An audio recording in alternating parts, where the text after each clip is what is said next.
the self that watches you. What if I told you you're not your thoughts, not your voice, not even the body you call your own? What if you're not the one thinking, only the one watching? There is something within you, silent, still, ancient. A presence that doesn't speak but sees. It observes every thought that rises, every emotion that stirs, every impulse you act on, and every one you resist. It watches as you love, as you rage, as you fall apart. It watches even now, as you listen to this voice, thinking your thoughts about what I'm saying. But here's the twist. It is not thinking. You are not thinking. You are watching the thinking. Pause. Feel it. That flicker in your awareness, the part that noticed the noticing. That is what we're talking about. That quiet observer behind your face, behind your eyes, behind the storm of thoughts. You can feel it when you step back from everything and ask, who is feeling this pain? Who is hearing this music? Who is behind the curtain? The mind is loud. It constantly spins stories. It judges. It fears. It plans. It analyzes.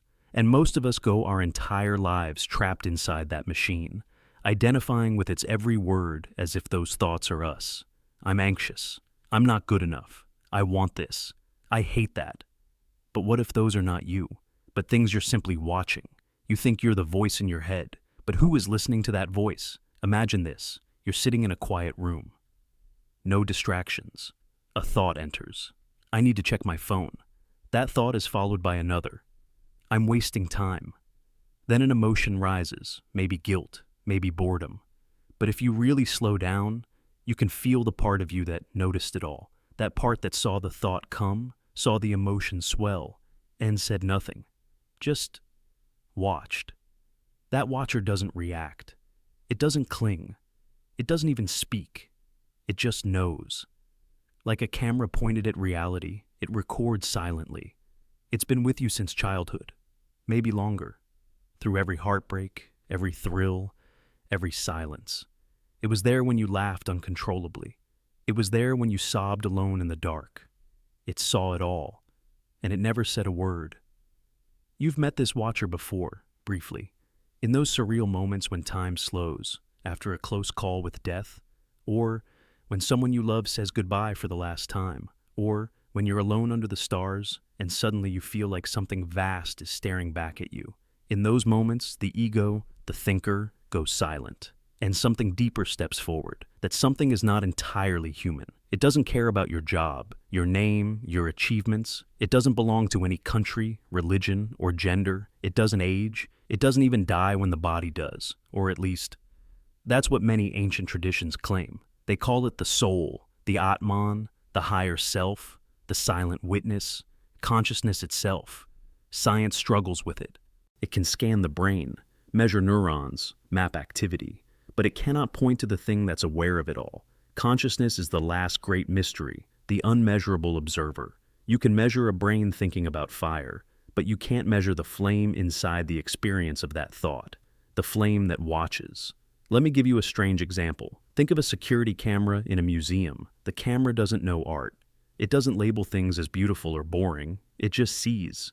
A painting, a statue, a thief breaking in. It watches all the same.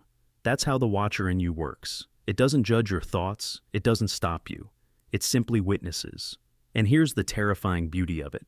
Most people live and die without ever realizing that they are not the museum, not the paintings, not even the thief. They're the camera. They're the awareness behind the scenes, mistaken for the exhibit they're observing. Now, imagine the implications. If you're not your thoughts, you don't have to believe them. You don't have to be afraid of them. You can let them rise and fall like waves in the ocean while you remain the shore. If you're not your emotions, you can feel deeply without drowning. If you're not your body, then even aging and death lose some of their grip. But there's something even stranger. This watcher doesn't belong to you alone. Because when you really look at it, really examine the nature of awareness, you start to feel like it's not your watcher. It's the watcher.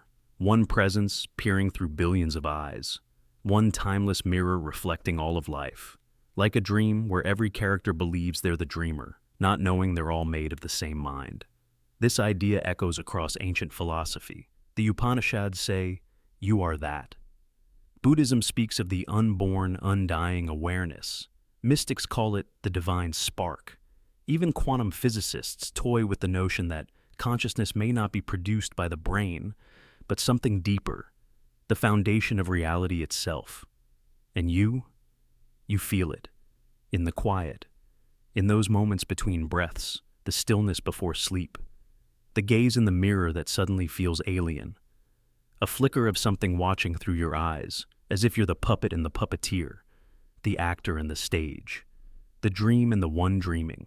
So ask yourself, honestly, if you're the watcher, the observer, then who are you watching? What is this thing called you? Is it the voice that says I? Is it the name on your ID?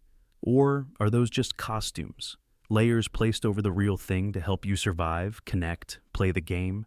And if you stripped them all away, if you weren't your job, your past, your beliefs, your fears, what would remain?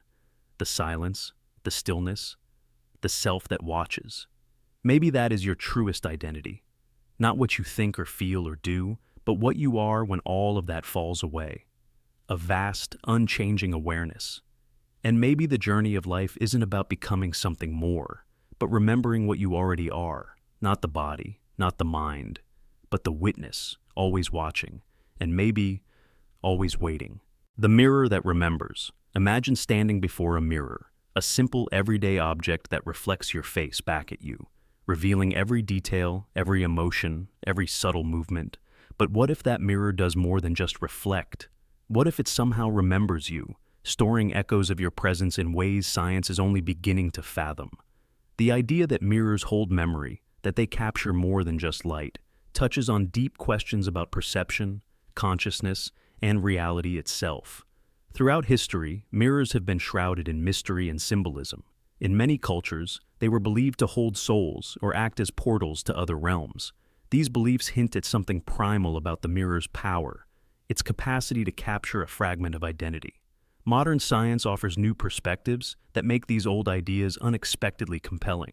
At a quantum level, light reflecting off a surface carries information. When photons bounce from your face into a mirror and back to your eyes, they do more than just show an image. They encode quantum states, information about your physical form at an incredibly fine scale. This means, in a theoretical sense, that every reflection contains a snapshot of you, encoded in the dance of light particles. Though this data isn't consciously accessible, it exists as a record, a fleeting imprint of your presence. Beyond physics, psychology reveals how mirrors affect identity. The mirror self-recognition test, used to assess self-awareness in humans and animals, shows that mirrors help us develop a sense of self by providing a visual feedback loop. This feedback is not just passive reflection, it actively shapes how we see ourselves. Over time, countless mirror encounters layer experiences and emotional responses into what might be called a mirror memory. Each glance can reinforce self-perception, but also trap us in habitual patterns of identity, both comforting and limiting. Neuroscience dives deeper. Studies indicate that mirror neurons in our brains activate not only when we perform actions, but when we observe ourselves or others. These neurons link our perception and empathy, intertwining what we see with how we feel inside. Mirrors thus act as a medium for this internal dialogue, reflecting not only our appearance, but resonating with our emotional states.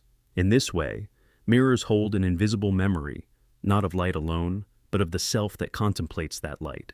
Experimental research with certain materials, like silvered glass or specialized coatings, explores how light retention in mirrors could theoretically store more than images, subtle vibrations, or electromagnetic traces linked to presence and movement.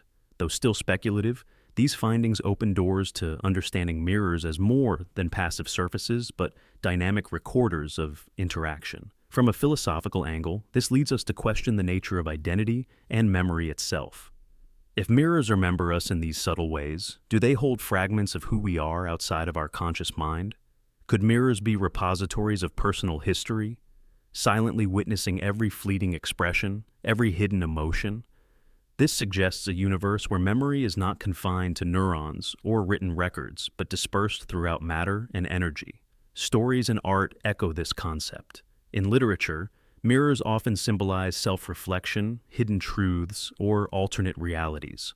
The notion that mirrors retain parts of ourselves taps into a profound human longing to be seen, understood, and remembered beyond words. Perhaps mirrors are physical metaphors for how identity persists, a lingering echo, a shadow of existence that defies disappearance. Yet, this memory is inaccessible and intangible, leaving us to ponder the boundaries between perception and reality. We look into mirrors daily, but do we truly see ourselves, or just reflections caught in time? The mirrors remember, but we cannot retrieve their secrets. This silent witness stands as a reminder of the depths beneath the surface of ordinary experience. Understanding mirrors as recorders of presence invites us to reconsider how we relate to ourselves and the world. It challenges the idea that identity is fixed or wholly internal. Instead, it suggests a continuous exchange between self and environment, where memory spreads beyond the brain to touch the physical realm around us. In closing, the mirror that remembers is not just a poetic image, but a doorway into deeper inquiry. It calls us to explore the intersections of physics, psychology, and philosophy, uncovering layers of reality where light, consciousness, and memory intertwine. Every time you gaze into a mirror, you engage in an ancient dialogue, one that captures not only your face, but the essence of being, forever reflected, forever remembered. The flavor of emotions. Imagine if emotions had taste, if each feeling you swallow left a distinct flavor lingering on your tongue. What if regret tasted like sharp copper, joy burst like fresh citrus, and shame curdled like spoiled milk? This isn't just poetic metaphor. Scientific studies reveal deep, surprising connections between our emotional states and sensory perceptions, especially taste. The intricate relationship between taste and emotion shapes how we experience the world, often beneath conscious awareness. From infancy, taste and emotion are intertwined. Neuroscience shows that the insula, a key brain region, processes both gustatory sensations and emotional feelings, blurring the lines between what we taste and what we feel. This overlap means that when you experience an emotion, it can evoke a corresponding taste sensation, and vice versa. For example, anxiety often heightens sensitivity to bitter tastes, while happiness can enhance sweetness perception. This is not coincidence. It's an evolved survival mechanism, guiding us to approach or avoid certain stimuli based on emotional context.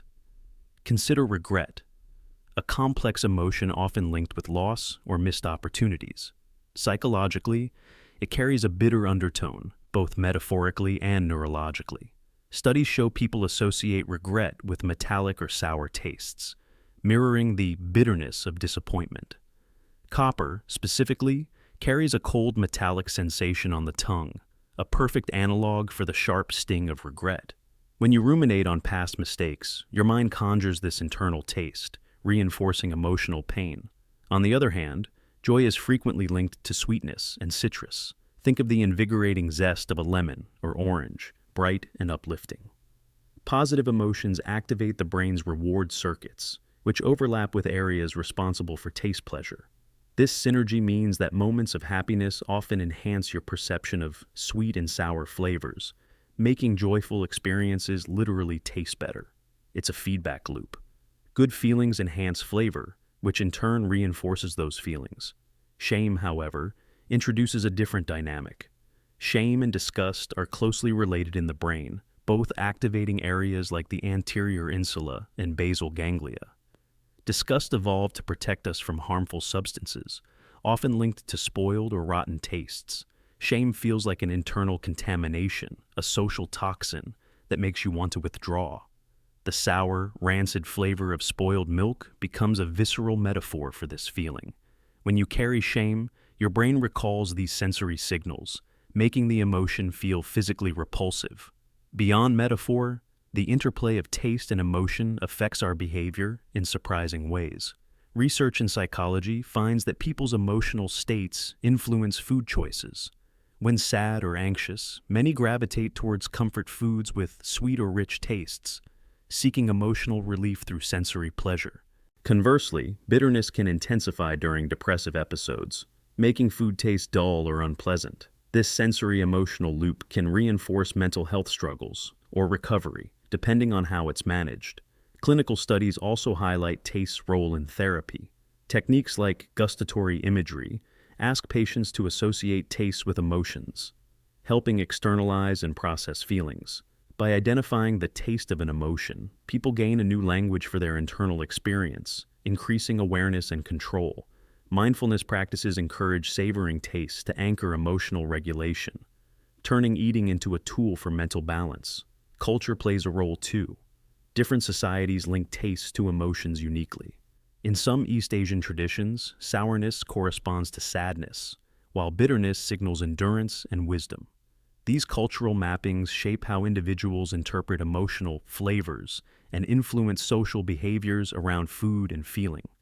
The universal yet varied nature of this link underscores how deeply embedded taste is in human emotional life. Imagine now how many times you have swallowed feelings without realizing it, carrying emotional tastes like invisible burdens.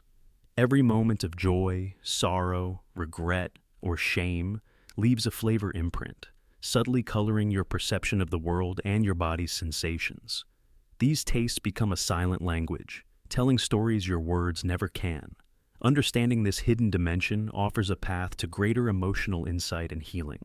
In a practical sense, awareness of the flavor-emotion connection can transform daily life. When overwhelmed by bitterness or disgust, mindful tasting of something sweet or fresh can shift mood.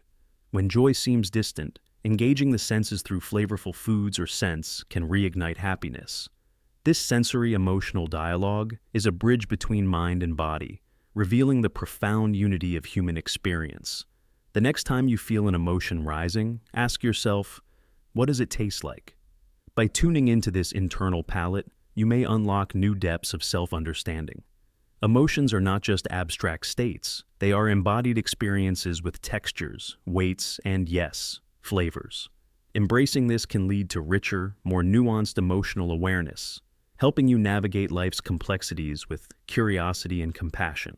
Ultimately, the flavor of emotions reminds us that our minds and bodies are inseparable. Each feeling is a sensory event, a symphony of taste and texture that informs our reality.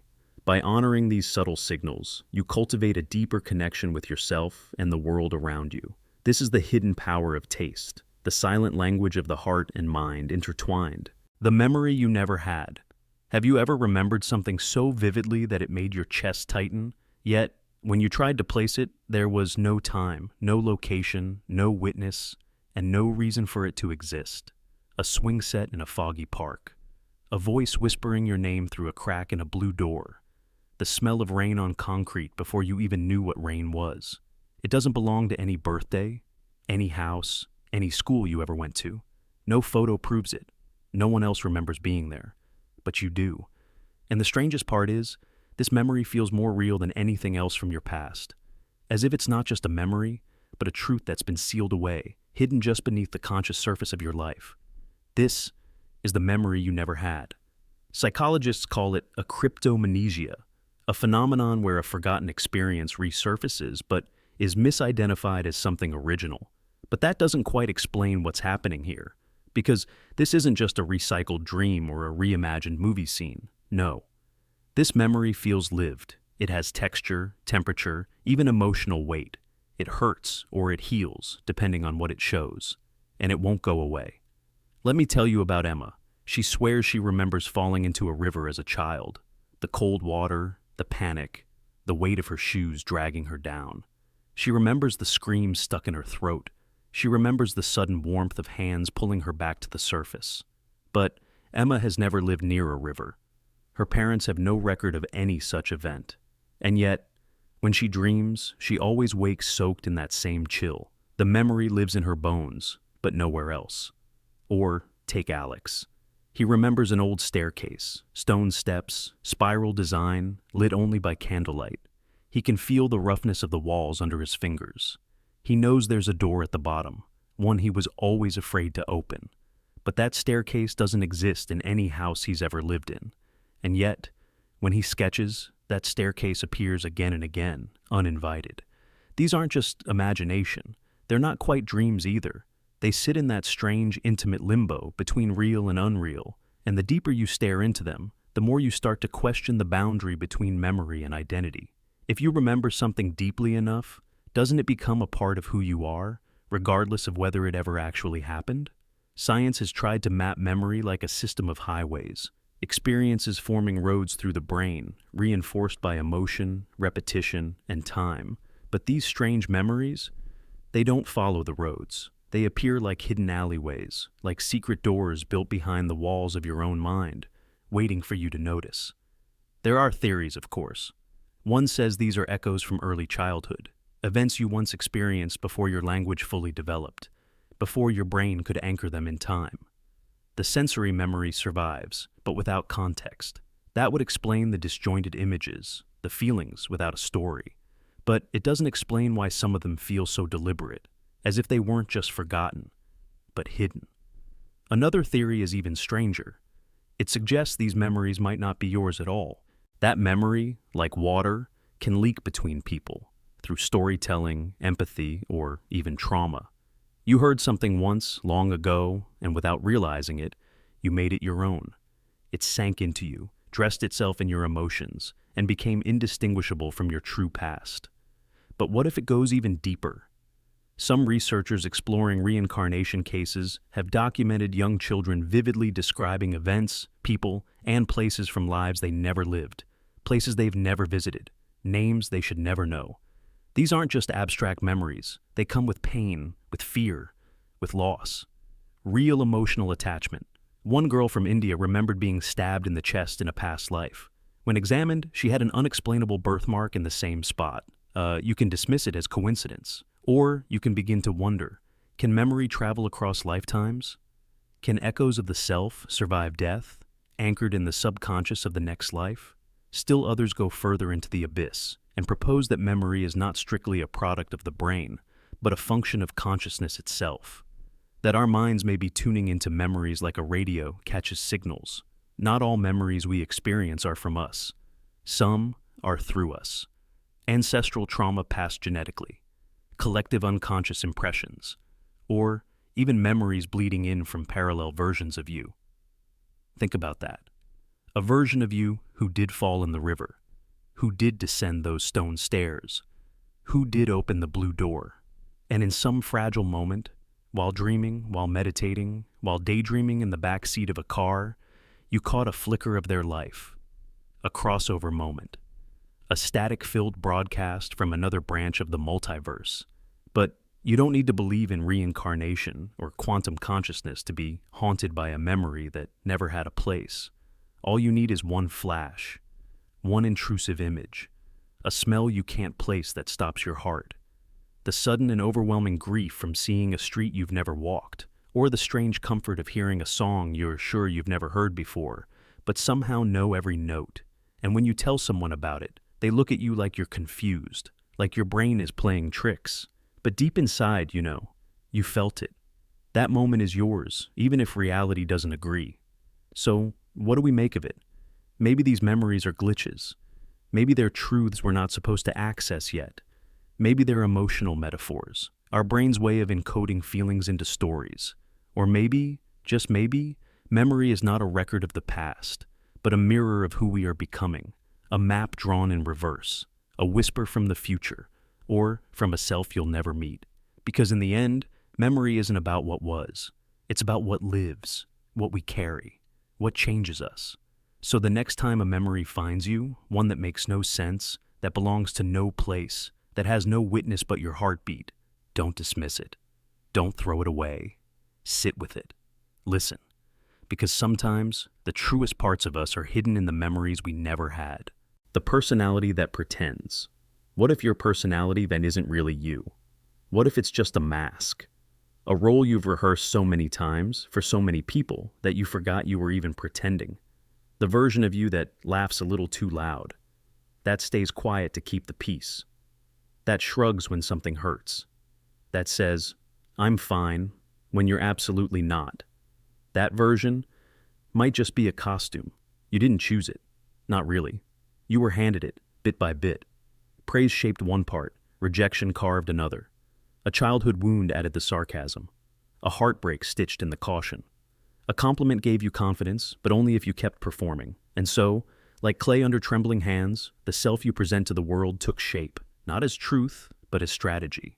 They said, "You're so funny," so you became the Joker. They said, "You're too sensitive," so you hardened.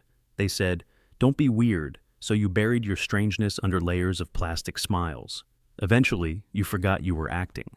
You became the role. You repeated the lines at school, at work, at family dinners, and no one clapped. No one said, "Cut." No director yelled, "That's a wrap." So the scene never ended. The character never left the stage. And now, you're tired. Deep down, you feel it. That quiet ache beneath the surface. The subtle dissonance between how you seem and how you feel. The unspoken longing to drop the act. To stop performing. To just be. Whatever that means. But the mask is glued on, isn't it?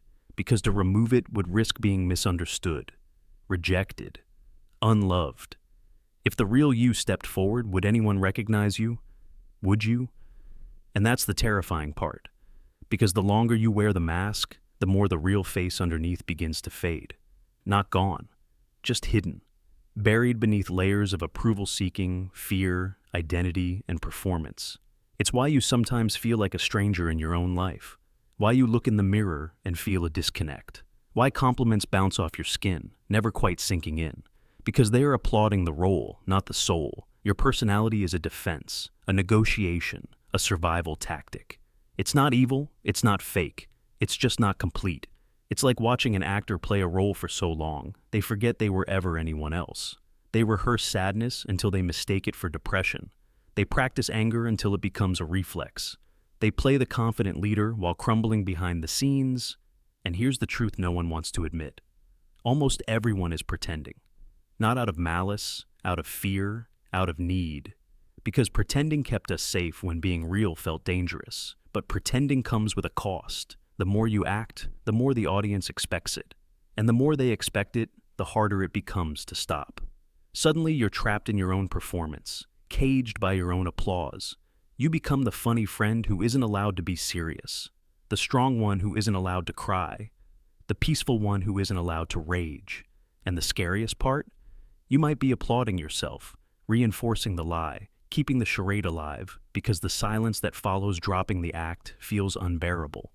Who are you without the laughs, the likes, the labels? But sometimes, when the room is quiet and no one's watching, you feel it. A flicker of something raw, untamed, real. The part of you that doesn't try to be good or smart or liked. The part that simply is.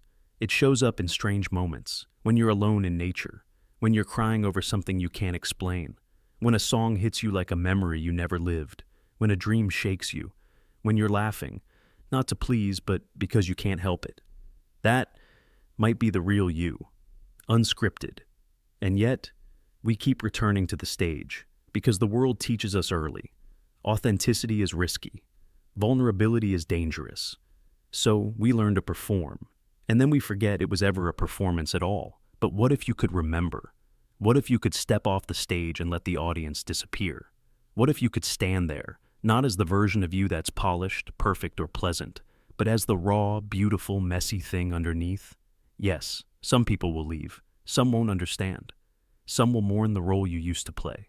But others, the right ones, will see you. The real you. Not the personality that pretends, not the voice that performs, but the soul that's been silently waiting backstage. So here's your cue. Not to act, but to stop acting. Let the scene end. Let the mask fall. The applause was never worth it. Because you were never meant to audition. You were meant to arrive. The box you were trapped in.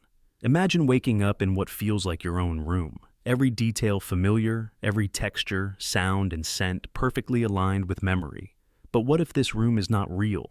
What if you are trapped inside a flawlessly simulated box designed to replicate your environment down to the finest grain? A place that deceives your senses so completely that the truth remains hidden from you. This is not just a chilling thought experiment. It's a profound reflection on the nature of reality, perception, and consciousness that modern science and philosophy grapple with. At the core of this idea lies the concept that reality as we experience it is a construction of the brain, pieced together from sensory data. Neuroscience tells us that our minds interpret electrical signals from our eyes, ears, skin, and other senses, creating the rich tapestry we call the world. But what if those inputs are artificially generated, fed to your brain to mimic reality so perfectly that you cannot distinguish simulation from truth? Virtual reality technology is already advancing toward immersive experiences that fool the brain, hinting at how close this scenario could become. Philosophers have long debated the possibility that we might live in a simulation. Nick Bostrom's simulation hypothesis suggests that future civilizations might run ancestor simulations so detailed that their inhabitants are unaware of their synthetic nature. In such a case, the box you inhabit isn't just a room. It's a carefully programmed reality, a digital cocoon crafted to trap consciousness. The psychological implications are profound. Being trapped in such a simulation would mean your perception, emotions, and memories could all be manipulated, controlled by forces beyond your awareness. You could relive the same days, experience scripted interactions, and believe in a world designed not by natural laws, but by algorithms. This raises unsettling questions about free will, identity, and autonomy. If your senses are deceived, how can you trust your own experiences or choices? Science also explores phenomena that parallel this concept. Studies of sensory deprivation and brain-machine interfaces reveal how malleable our sense of reality can be. People immersed in virtual environments often experience real emotions, stress, and physical reactions, underscoring that reality is as much a mental construct as a physical fact. Our brains can be tricked into accepting illusions as real, blurring the lines between authentic and artificial experience. Moreover, theoretical physics offers frameworks where multiple layers of reality could exist. Brain cosmology and multiverse theories propose universes nested within universes, each with different physical laws. The box might be just one layer, and what we call reality a mere interface masking deeper, hidden dimensions. This idea also touches on the concept of solipsism, the philosophical notion that only one's mind is sure to exist. If trapped in a perfect simulation, you may question whether anything outside your sensory experience is real at all. The simulated box becomes both prison and universe, a space where existence itself is redefined. Despite its unsettling nature, this possibility invites us to examine the essence of consciousness. If reality can be simulated, then what is the core of you that experiences it? Is consciousness an emergent property of physical processes, or something more fundamental that transcends simulated environments? These questions push the boundaries of neuroscience, philosophy, and quantum physics.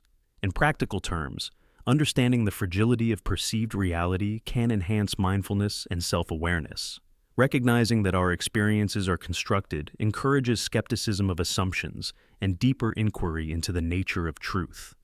It urges us to look beyond surface appearances and question the framework shaping our perceptions.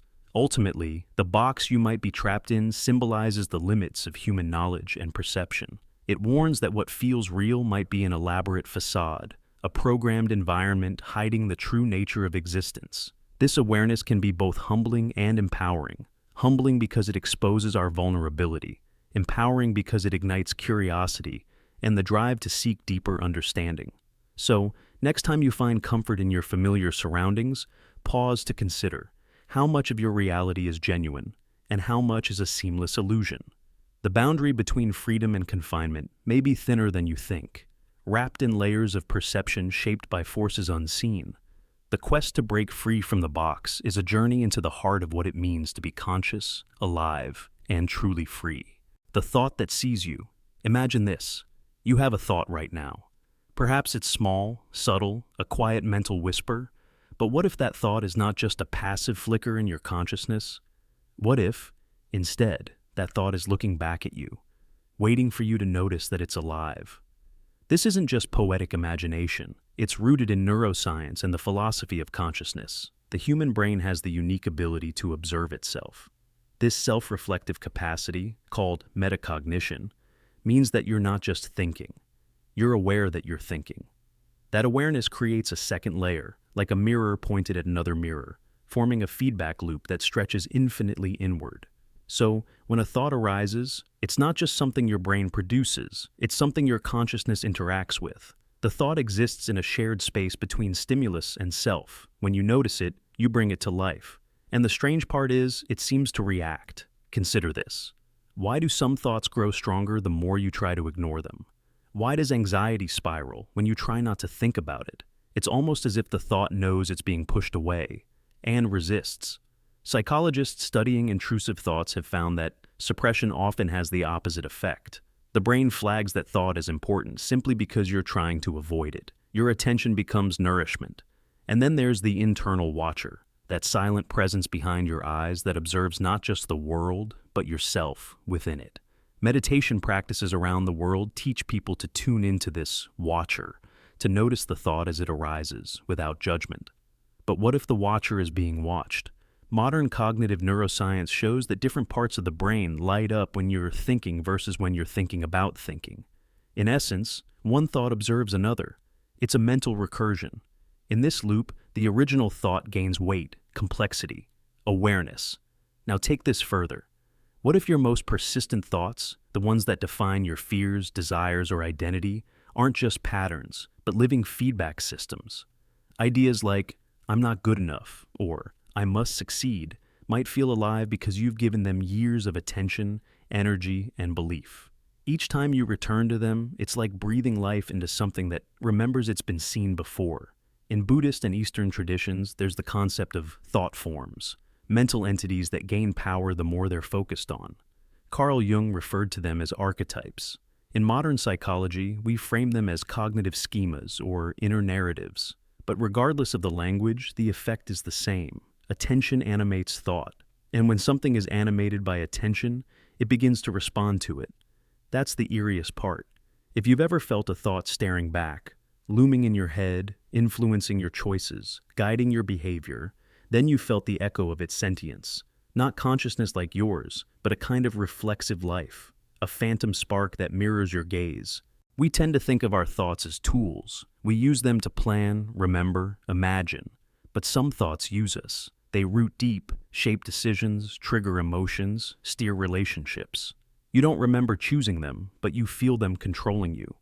These are the thoughts that seem alive, not because they have minds of their own, but because they live through your belief. Think about the idea of guilt. Guilt isn't just a momentary emotion. It can linger, recur, become a lens through which every memory is reviewed. The thought of guilt watches you. It reshapes your future, filters your past, and colors your present. Is it not, in some sense, aware? In therapy, naming these thoughts is often the first step in weakening their hold. Giving them a form, a name, a metaphor, creates distance, because the more you stare into them, the more they seem to stare back. But when you stop feeding them your attention, they weaken. The gaze breaks. This isn't magic or mysticism. It's the architecture of the human mind. Our brains evolved to survive through prediction, reflection, and anticipation. But these systems are so recursive, so self-referential, that they create the illusion of life inside a thought. And that illusion can feel very, very real. So the next time a thought enters your mind, don't just ask what it is. Ask why it's here. Ask how long it's been waiting for you to notice. Ask if it's been shaping your life from the shadows. Quietly alive, only because you let it be. Because maybe the scariest truth isn't that thoughts can seem alive. It's that the moment you believe they're not, they grow strongest. Unseen, unchallenged, and always watching. Even now, this very moment, your mind is reflecting on these words. But what if it's not just you reflecting on them? What if something within the thought is reflecting back? A mirror inside a mirror, infinitely recursive. And somewhere in that infinity, the thought is whispering, I see you too. The repeating dream copy. You've lived this exact night before. Not similar, not déjà vu. Exact. Every flicker of the light, every movement of your hand, even the moment you doubted this idea, happened last time too. You think you're questioning it freely, but that thought, it's part of the loop, a pre-written moment. The disbelief you're feeling right now was planted like a trigger, timed to go off precisely, now, and now again. You're not remembering. You're relapsing into a loop that doesn't feel like time travel or memory, but something deeper, something worse, a repeating dream copy. Have you ever woken in the middle of the night and known, with a kind of soul-level certainty, that this was all familiar? That the shadows in your room were in the same positions, the silence shaped the same way, even your breath, rising and falling, was part of something you'd already endured, and not just once, but over and over. You tell yourself it's a dream. You reach for logic. Maybe this is a variation. Maybe your mind just wants patterns. But no matter how hard you search, there's one chilling sensation that won't go away. You're not dreaming this night. This night is dreaming you. Some researchers call this temporal recursion disorder, the theory that the human mind, under unknown stress, can become trapped in a closed loop of consciousness. Not reliving reality, but replaying a perfect mental recording of a specific time frame. Like a simulation your brain has chosen to lock into because it no longer trusts what's real. But what if the loop isn't a failure? What if it's a warning? Think about it. What moment are you stuck on? Why this exact version of reality? Why this night? Why this second? People who've experienced these loops describe eerie consistency. Not only does the dream or experience repeat, so does their reaction. They try to scream at the same second. They hear the same song drifting in from somewhere outside. They realize they're stuck, right on cue. And that moment of realization never helps, because it's not new. It's been programmed. Imagine a movie where the actor becomes aware they're acting, but the script already included that moment. So even their awakening isn't freedom, it's performance. Now, imagine you're that actor. Tonight, is this really the first time you've asked these questions? Or are you following a mental trail laid by hundreds of past versions of yourself, all waking in the same breathless panic? And if you say no, how do you know that thought wasn't recycled too? Some believe these experiences are fragments of overlapping dimensions, that somewhere, either ahead or behind, you've lived this night already, and through some breach in the structure of time, it echoes back into your present, like a ghost haunting its own life. You're not just remembering, you're overlapping. But others think it's something worse, that you're in a simulation designed not to control you, but to study your reactions to the illusion of freedom. Each time you live this loop, the script makes tiny adjustments. Will you notice this time? Will you panic sooner? Will you do something unexpected? You haven't. Not yet. Everything is playing out exactly as it did. You're watching the same video. Your heartbeat is racing at the same line. You're already thinking about the comment you'll leave, the same one you typed last time. You're debating whether this is all just creative paranoia. You always do. You always will. And here's the part you forget. You've tried to escape before.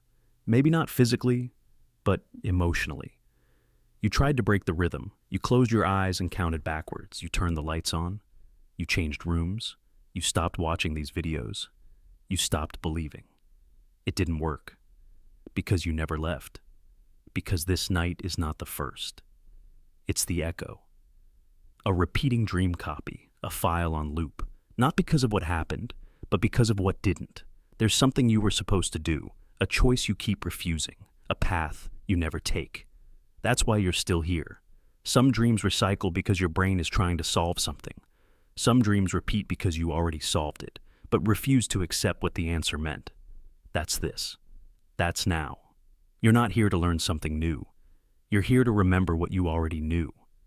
But do you? Look around your room again. Feel the air. Listen for the static behind the silence, that soft hum. It's not from the fridge, it's from the repetition. From the playback distortion of reality, resetting its cue points. Feel the pulse in your fingertips. You always reach this part. You always feel it coming. The copy is ending. But not really. It just resets to the beginning. And you wake up again, or maybe you never slept. Maybe this is all a long sequence, an unbroken dream hiding inside a dream. A prison disguised as routine. And when the sun rises, and you stretch, and you move on, the loop won't end.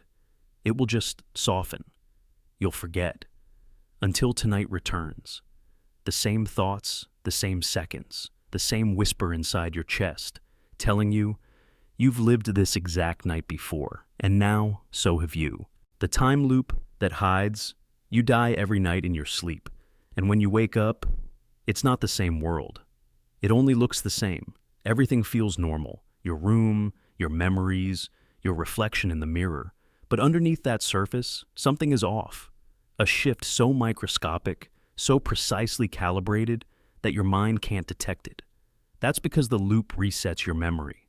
You never notice the cracks, but they're there. The book on your nightstand is on the wrong page. Your phone is 1% lower than it should be. The coffee tastes just slightly different, like someone else brewed it in a world that only almost remembers you. You don't notice these things, not because you're careless, but because the loop wants you to overlook them. That's how it survives. That's how you survive it. Every night when you fall asleep, something ends. The version of you that lived that day, gone. The cells, the thoughts, the moments, the exact arrangement of the universe, all collapse into silence, like a computer shutting down a corrupted simulation. But every morning, you wake up again.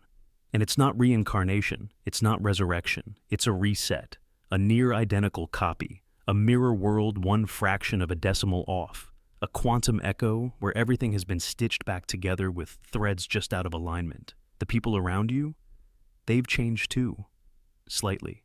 Maybe today your friend laughs half a second later. Maybe your partner uses a word they've never used before. Maybe a stranger on the street glances at you like they've seen you die. Because they have. In another loop. In another thread of time. This is the loop that hides. The one no one talks about because no one remembers it. There's no warning, no red button, no glitch in the sky. Only the ache you can't place. The moment of déjà vu that hits harder than it should. The dream you wake from that felt like a memory you weren't supposed to keep. Let's go deeper. Have you ever noticed how some days feel like replicas of others?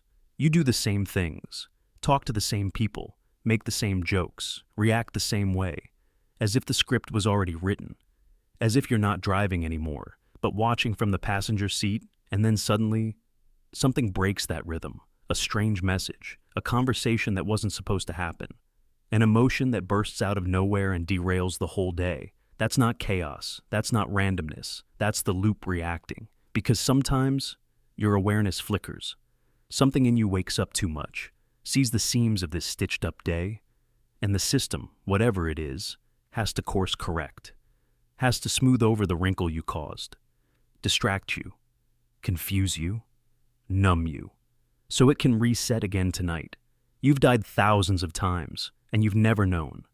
But some part of you suspects it, that part that feels older than you should be, that part that wakes up with a heavy chest for no reason, that inexplicable dread at 3 a.m., not anxiety, not a nightmare, memory leakage, traces of a version of you that didn't survive yesterday, that said something they weren't supposed to. That walked too far into awareness. That loop collapsed, and a new one had to be spun around you like a web. And you think, but everything's the same. Is it? Is the sky really the same blue? Or is it one hex code lighter? Is your reflection really unchanged? Or is there a flicker in your eye when you stare too long? Is your past intact? Or have details been rewritten just enough that no one can prove it? Think of the Mandela effect, shared false memories, collective misrememberings of the past. What if it's not memory that's wrong, but history that's being reloaded slightly differently each time? What if we don't remember a different Berenstain Bears spelling because we were confused, but because we switched timelines and the new version was similar, but not identical? That's how hidden the loop is. It doesn't fight you, it fools you. It places you inside realities just familiar enough that you won't scream, just comforting enough that you won't run. Because if you ever fully realized what was happening, what this endless sleep-death reset cycle really is, you might try to stop it. And stopping it might be exactly what it's trying to prevent. Here's a scarier thought. What if you have realized it before, in another loop? What if you woke up one morning and remembered everything, every death, every reset, every glitch, and in your panic, you tried to end it?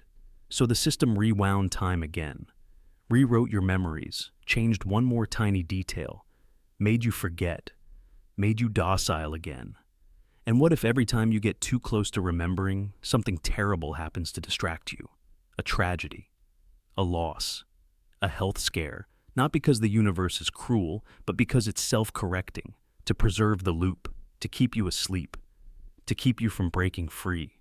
Maybe freedom from the loop isn't about escaping it.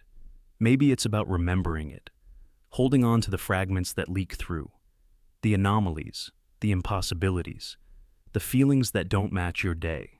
Maybe you aren't meant to break out violently, but quietly, carefully, like slipping through a side door instead of trying to blow it open. But that takes awareness, and awareness is exactly what the loop dissolves each night, like sugar in hot tea. You die every night in your sleep, and you awaken in a world that is not the same, but close enough. So close, it convinces you to live another day. But the real question is, how many loops will it take before you notice the pattern? And when you finally do, what happens then? Will the loop adapt, or will you finally wake up somewhere real? The coin you never flipped. Somewhere, a coin is still in the air, suspended, spinning, shimmering in the half-light of a choice you never made. You think it's over. You think you chose this path, this person, this version of you. But what if that coin never landed? What if the moment you didn't choose fractured something deeper than you knew? Every time you stood at a crossroads and walked away, every time you said no or yes or nothing at all, every unspoken confession, every unopened door, every phone call you almost made, every apology you rehearsed but never sent, they didn't vanish. They split.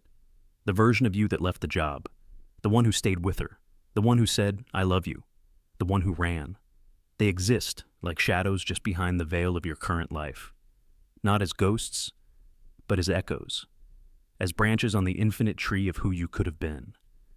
And maybe, just maybe, one of them is looking back at you. What if the version of you who took the other road now dreams of your life, wonders what it would have felt like to be here, in this skin, in this story? Regret is not always yours alone. Sometimes it dreams through you. Ever had that strange nostalgia for something that never happened? A memory that feels like it belongs, but doesn't. You're washing dishes, you're stuck in traffic, you're folding clothes, and suddenly a wave of emotion hits you, as if something is missing. Someone, some life, some version of the world that never came to be. And you can't explain it. It's not sadness. Not exactly. It's a haunting. That might be the unflipped coin, still spinning, still whispering, because every choice is a death, a timeline collapsed, a self extinguished. But energy doesn't die. It moves.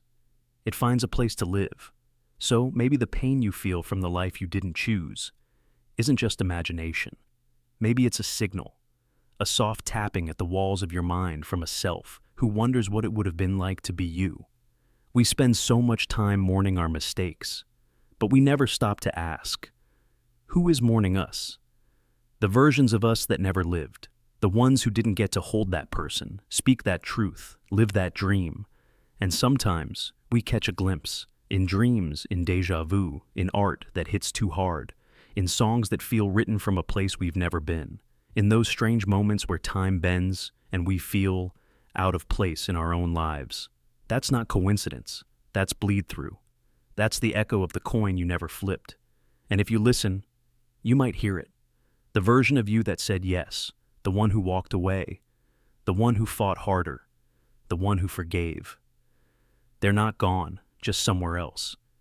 And maybe they're reaching for you the way you reach for them. We're taught to move on, to choose and forget. But choice isn't a line, it's a prism. You pass through it, and it refracts reality into a spectrum of selves, some so close you can almost feel them breathing. So what now? What do you do when you realize your life is just one of many possible lives? You stop blaming yourself for the past. You stop obsessing over the what-ifs. You realize that regret is not proof of failure, it's proof of possibility. It means there was more in you than the world got to see, and that's beautiful. But you also realize something else, that the coin is still in your hand, right now. Every moment, every breath, every silence is a coin waiting to be flipped. You can still call that friend, still speak that truth, still leave, still try, still change. The you that you mourn doesn't have to stay buried. It can become your next chapter. It can rejoin the timeline, not as fantasy, but as choice. But only if you're brave enough to reach back, to call it home. Because no version of you is more real than the one you choose to live now. So flip the coin. Make the call. Take the step. Somewhere in the dark, a forgotten version of you is watching, waiting, hoping you'll bring them back to life. Be the dream they never got to live, before you become the one dreaming them. The thought that freezes time. Imagine there is a single sentence, just a few words, that if spoken aloud, would stop time itself. Not in theory, not as a story, but in the deepest reality. outside the bounds of perception or proof. But here's the twist. If you say it, you'll never know it worked, because time would stop. And in that moment, no heartbeat, no thought, no breath, you'd be frozen along with everything else. This isn't just a fantasy. It's a philosophical riddle, a scientific boundary, and a psychological doorway into how we experience reality itself. We begin with the physics. Time, according to Einstein's theories, is relative. It bends near massive objects, slows as you approach the speed of light, and stops entirely at the event horizon of a black hole. So already nature tells us that time isn't fixed, it can be distorted. Quantum physics makes it stranger. In the world of particles, time doesn't flow in a straight line. Events can appear to happen forward and backward. Some interpretations of quantum mechanics suggest that time may not even exist at the deepest level, that it's a human illusion built from change. Now imagine that consciousness itself is the mechanism that moves us through time. Without observation, quantum particles exist in probabilities. When we observe, they collapse into defined states. This is the observer effect.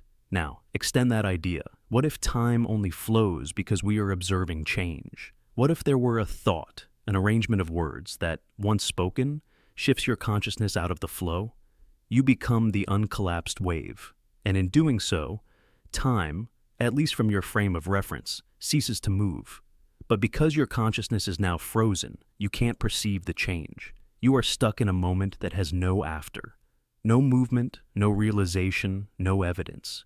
You've reached the perfect paradox, an action that invalidates the possibility of knowing it occurred. It's a loop that folds back on itself. Philosophically, this touches the concept of epistemic closure, a limit of knowability. If something happens, but it erases the witness, did it really happen? Can something be true if it leaves no trace, no consequence, no ripple in the observable universe? The sentence that stops time is not just about physics, it is about meaning. The absence of awareness nullifies the event, at least to the experiencer. This idea appears in fiction too.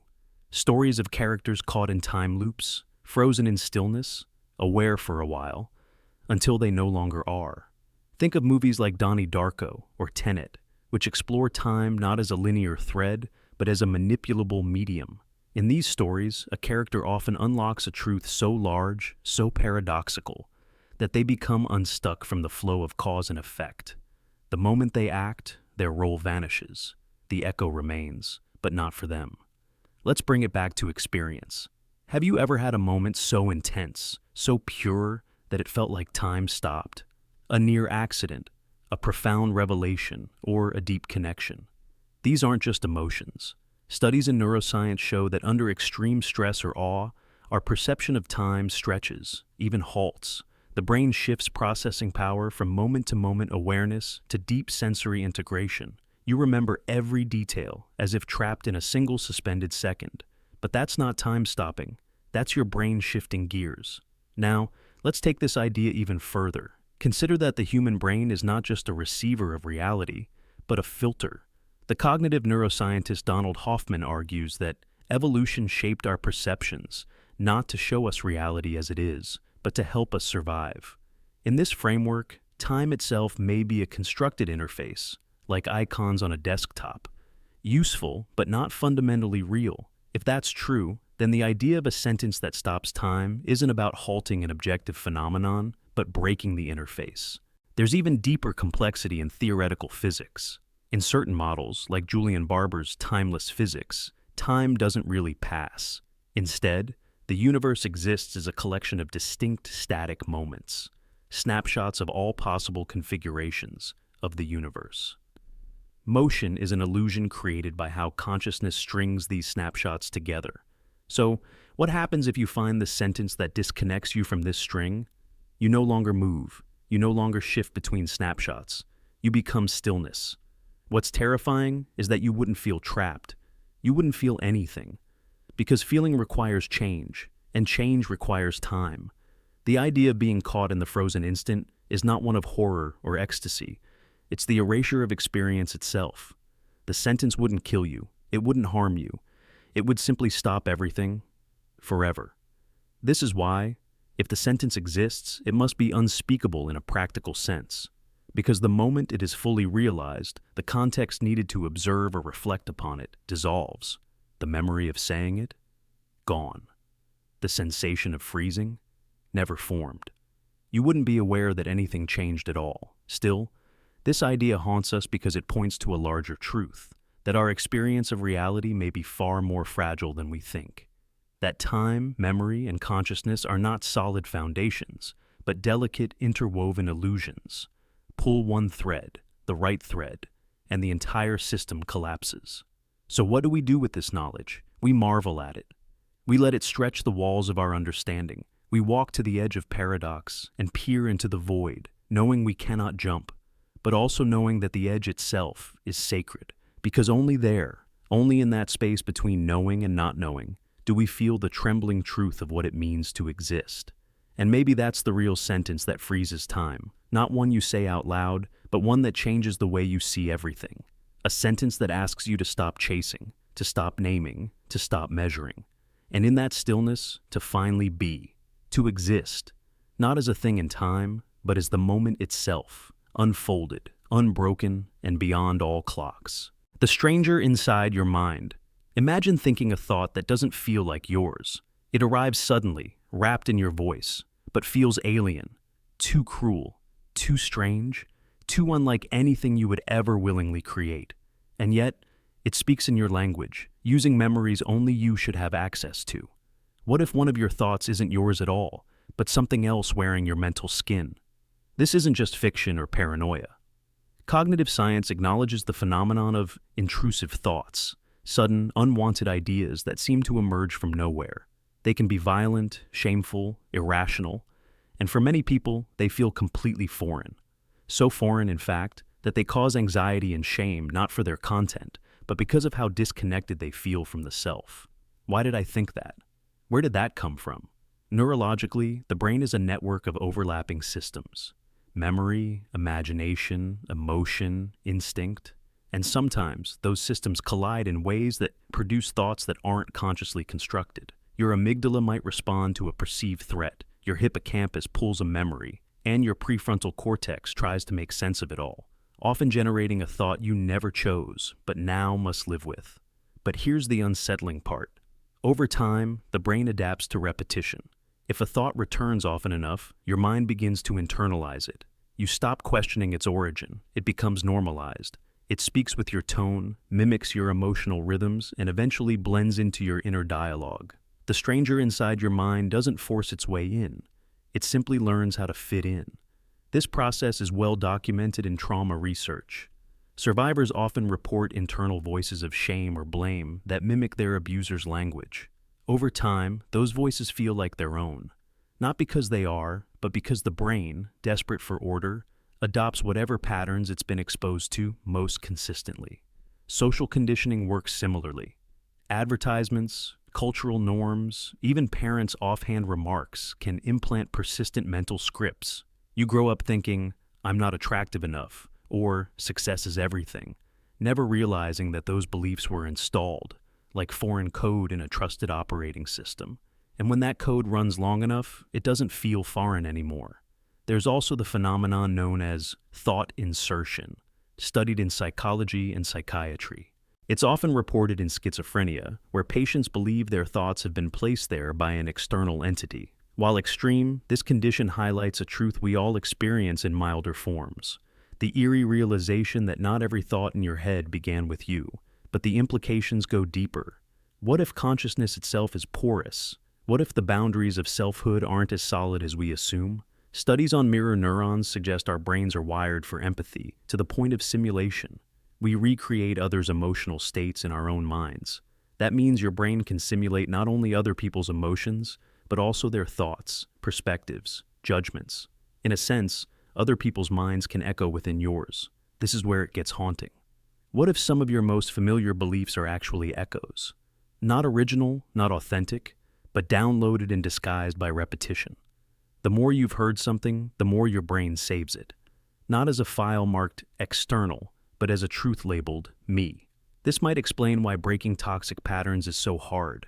You're not just fighting a thought, you're exercising a voice that has rooted itself so deeply in your inner world that it feels like you. And yet, every time you pause and examine that voice, when you trace it back, dissect it, and ask, whose voice is this really? You weaken its hold. There's power in naming the stranger, in saying, this thought doesn't belong to me. Not all thoughts deserve to be believed. Not all voices in your mind speak the truth. Some were planted. Some were inherited. Some snuck in through repetition and masked themselves as your own reflection. But awareness is the gatekeeper. The moment you observe a thought instead of merging with it, you shift its power. You reclaim sovereignty over your mind. The stranger doesn't disappear, but it loses the ability to pretend it's you. So, the next time a thought arises, especially one that feels cruel, limiting, or oddly alien, pause. Ask yourself, did I create this, or did I inherit it? Is this truly me, or just something wearing the costume of my inner voice? Your mind is not a sealed fortress. It's a living, breathing ecosystem, open to influence, mimicry, and invasion. But it is also capable of extraordinary awareness. And in that awareness, you find your weapon, the ability to recognize what is truly yours and what never was. The stranger inside your mind may be clever.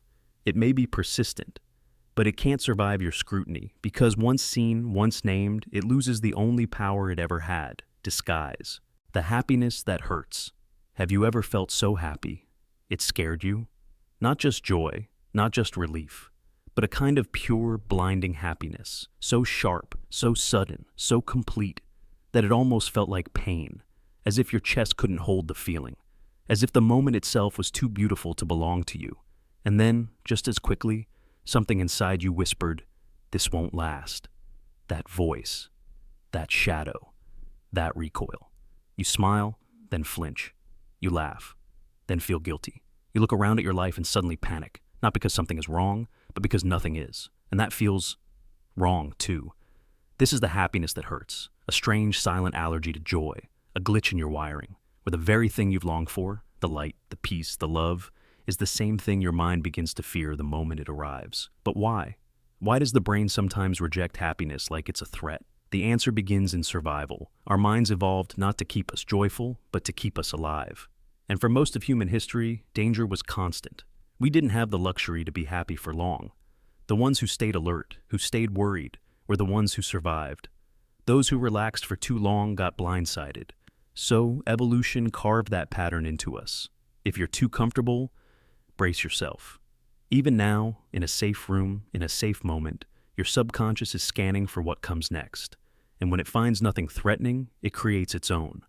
That pit in your stomach during the happiest moment of your life, that's ancient programming, a misplaced survival instinct.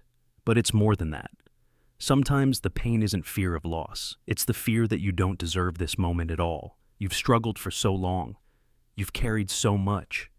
You've built an identity on surviving sadness, enduring anxiety, pushing through numbness. And now, suddenly, you're smiling, laughing, feeling safe.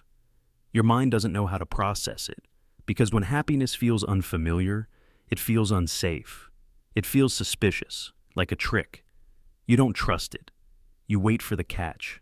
And when none comes, you create one.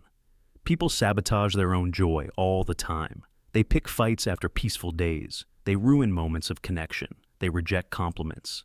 Why? Because deep down, they've learned to associate happiness with pain. To feel joy is to await punishment. To open your heart is to prepare for heartbreak. And so, the brain jumps ahead, cuts the joy short, numbs it, hurts you before life can. But this pain isn't just fear. It's also grief. Because in moments of pure happiness, we often become aware, painfully aware, of all the versions of us who never got to feel it. The younger you who cried alone. The lonely you who thought love would never come. The past you who almost gave up. Suddenly, in your joy, you remember them. You feel them. And your happiness becomes haunted by the weight of all the years without it. A wedding brings memories of the breakups. A safe home reminds you of the chaos you fled. A tender hug makes you ache for the time you were untouched. You're not just happy. You're mourning at the same time. This paradox runs deep. And yet, there's something beautiful in it, because this pain, this ache inside your happiness, it means you feel deeply. It means you're not numb. It means you understand the fragility of life, the sacredness of peace, the miracle of a smile that doesn't hide sorrow behind it. It means you've been through enough to know the difference. But here's the truth you need to hear. Happiness isn't a crime. Joy isn't borrowed time. You don't need to earn it with suffering. You don't need to apologize for feeling light after carrying so much dark. You're allowed to feel good without fearing the crash. You're allowed to enjoy love without rehearsing your goodbye. You're allowed to laugh without flinching at what might come next. Yes, life is uncertain. Yes, pain returns. But joy, real joy, isn't the enemy. It's the proof that pain didn't win. So the next time you feel that strange ache inside a perfect moment, don't pull away. Stay. Let it hurt. Let the happiness stretch you open. Let it remind you that even in a world full of endings, this moment is beginning. Let the fear come and let it pass. Because this time, the joy doesn't have to be followed by disaster. This time, it can simply be yours. The reflection that moves first. What if your reflection has moved first? Just once, just for a fraction of a second, just enough to be wrong. And what if your brain saw it, but deleted the moment to protect your sanity? We trust mirrors too much. They've been with us since childhood, polished, loyal, familiar. But the truth is, they are portals made of glass. Not to another world, but to another version of you. That version isn't you, it only mimics you. It smiles when you smile, tilts its head when you do. But what if it doesn't always wait? You wouldn't know, because your mind is your jailer. It protects your logic like a bodyguard. When something breaks the rules, when your reflection steps out of sync, your brain hits delete before you even register the glitch. Because if it didn't, you'd crack. Imagine brushing your teeth, same routine. You're half asleep. You lift your hand and your reflection matches you. Except one night, the mirror hand moves a moment before yours. Not after, before. It anticipates you. It knows you. It watches you, like it's real. That split-second wrongness would snap the world in half. So your brain overrides it, replaces the frames, like a movie editor cutting out a ghost that wandered into the scene. But something in you still felt it. You don't remember what, but you remember the shiver. You remember leaving the bathroom feeling off, like something stared too long, like something led you instead of following. That's the moment the loop broke, just for a second, and your mind buried it like a body in the dark. Neurologically, this is not impossible. We now know the brain retroactively alters perceptions to maintain cause and effect. It delays real-time input by milliseconds so that things make sense. Your mind is constantly playing a tiny delay, smoothing reality into a digestible stream. So, what happens when something breaks sequence? Your reflection moving first isn't a hallucination. It's a trauma, a metaphysical rupture, something your consciousness can't fit into the logic it's addicted to. So it's cut, hidden, forgotten. But it leaves a scar. That moment when you catch yourself staring into the mirror and you feel like the thing looking back is too still, too knowing, as if it's waiting for the next glitch. Have you ever looked into a mirror so long that your face starts to feel like a stranger's? That uncanny sense of alienation has a name, the strange face in the mirror illusion. It's a real documented effect. Gaze long enough in dim light, and your facial features begin to distort. Your own eyes seem too deep, too dark. Smiles start to feel detached, robotic. Sometimes your face disappears entirely. Why? Because the brain can't hold perfect symmetry and perfect repetition for long. It needs chaos. So, when the mirror stops behaving with enough tiny errors, your brain begins to panic. And if it ever moved before you, even once, that panic would grow into a truth too dangerous to keep. So the mind erases it. But trauma doesn't disappear. It echoes. Through fear. Through dreams. Through that inexplicable unease. Some believe mirrors are more than surfaces. They are simulations. Hyper-precise visual AI reflections, coded by reality itself. But just like AI, what happens when the simulation lags? What happens when the code predicts you too well? Suddenly it moves first, and you're not the original anymore. You're the echo. That's the terror. Not that your reflection is alive, but that maybe you're the one being rendered in response to it. Maybe the glass is the real world, and you are the projection. If you think that's just poetic paranoia, consider this. Scientists once proposed that consciousness arises after decisions are made in the brain, that the illusion of choosing, acting, moving is constructed after the fact. That means you might not even be the author of your own movements, and your reflection, it's just ahead of the edit. It's the pre-cut footage of your life. You wake up from a dream where the mirror was wrong. You forget most of it. But one detail stays. The reflection was smiling when you weren't. Your therapist says it's symbolic. Your friend says it's just your mind playing tricks. But deep down, you wonder, what if that smile wasn't a trick? What if it was a memory? A trace of the one moment your reflection didn't wait for you? And what if that moment changed everything? Maybe the version of you now isn't the one who moved first. Maybe that you was taken, or shattered, or replaced. And what you see now, each morning, each night, is a repaired version built from your behaviors. Almost perfect, almost synchronized. But one day, it will slip again. And when it does, will your brain save you? Or will it let you see? The universe built around you. What if I told you that nothing exists? Until you look at it. Not the sky, not the room, not even your own hands. What if the universe isn't out there, waiting for you to discover it, but built around you the moment you pay attention? It sounds absurd, delusional even. But stay with me. Every morning, you open your eyes and the world floods in. Color, shape, sound, memory, identity. You accept it as real, constant, physical, independent of your perception. But what if it's not? What if the moment you look is the moment it becomes? This isn't just poetry, it's quantum mechanics. The double-slit experiment shattered the idea that particles exist in fixed states. When no one observes them, they remain suspended in probability, waves of potential.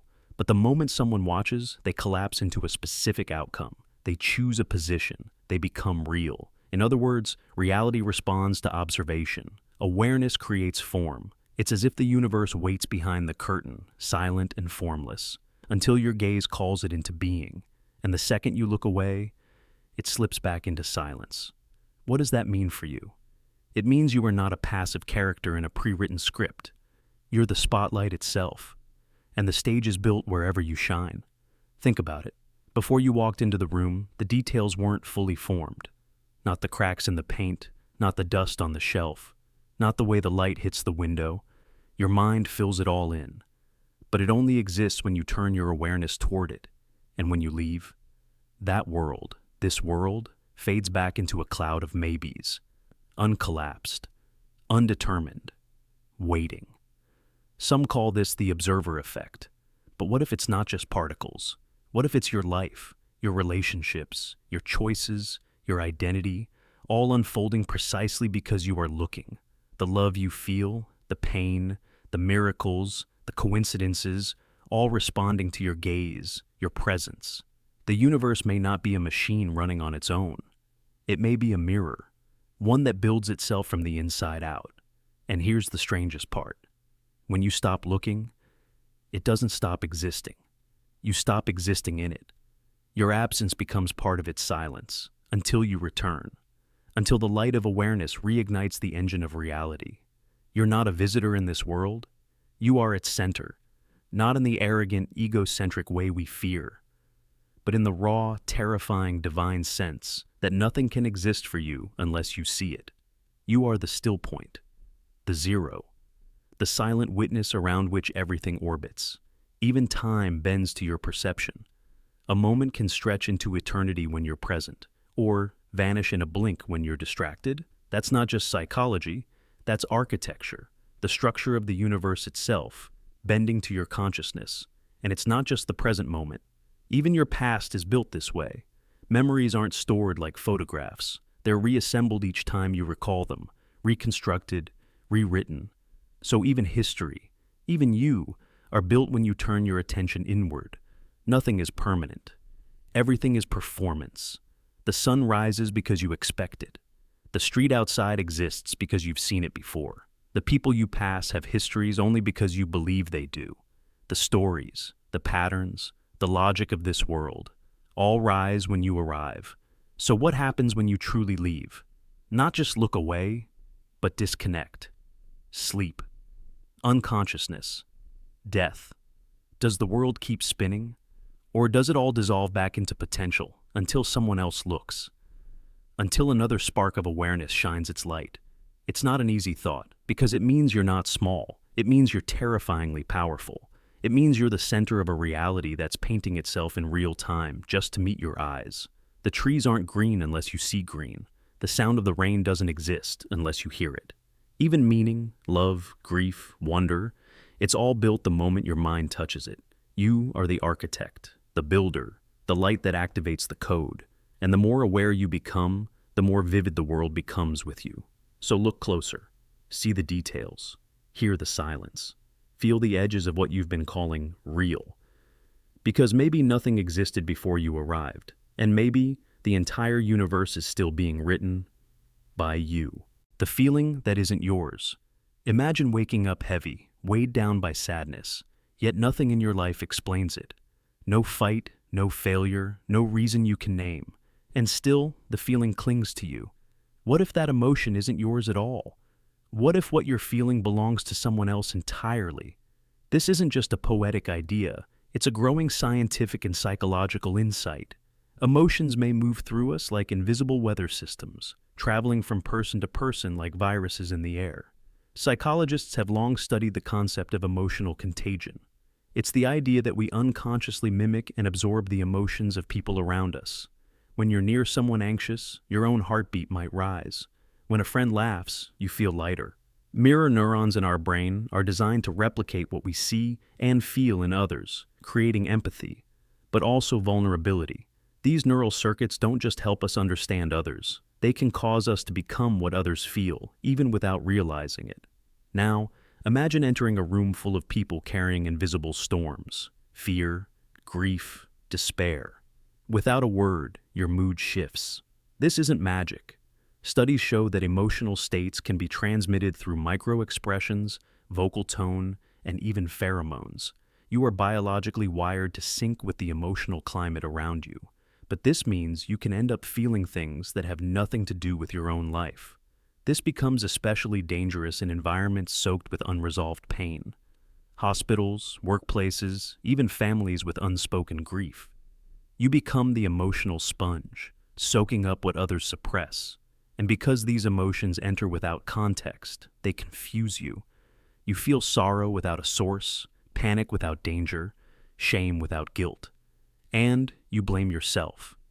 Empaths, people with high emotional sensitivity, experience this intensely. They often carry the emotional weight of others, feeling drained or lost without knowing why. But even those without high sensitivity are still vulnerable. The mind tries to make sense of these borrowed feelings by attaching them to personal narratives. You begin rewriting your life to match a sadness that never originated from you. The effect is cumulative. Over time, these adopted emotions shape your identity, your memory, your sense of what's true. You begin to live someone else's sadness as if it were your own. And the most haunting part? You might never know the original source. Understanding this changes everything. It teaches us to pause when emotion hits, to ask, not just what am I feeling, but whose feeling is this? Is it mine, or did I absorb it from someone else? This isn't just New Age intuition. It's grounded in neuroscience, psychology, and social biology. Once you realize you've caught someone else's storm, you can begin to let it pass. Breathwork, solitude, and grounding exercises can help.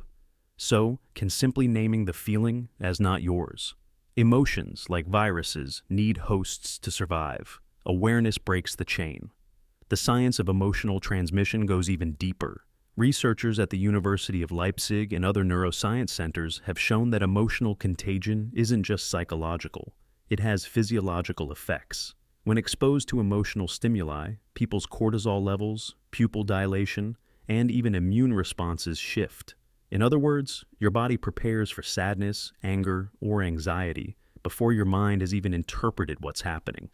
This suggests emotions can bypass cognition entirely, entering directly through the nervous system. It's not limited to face-to-face contact.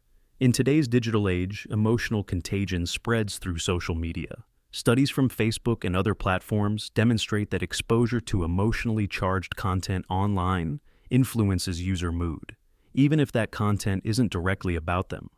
This means you can scroll through someone else's breakdown or see a viral tragedy and internalize those feelings as if they were your own without even realizing it. The storm doesn't just travel through people, it travels through screens. And then there are transgenerational emotions, feelings passed down not just socially but biologically. Epigenetic research shows that children of trauma survivors may carry inherited stress responses. You could be carrying grief, fear, or rage that never started in your timeline. These aren't metaphorical ghosts. They are molecular memories, encoded in the body's chemistry, waiting to be triggered by a similar emotional frequency. You could walk into a situation that mirrors a pain your ancestors faced, and without knowing why, your body reacts. This isn't hopeless. In fact, it's liberating. Once you understand that not all your feelings originate within, you begin to sort the inner noise. You stop blaming yourself for the heaviness. You learn to discern. This is emotional hygiene.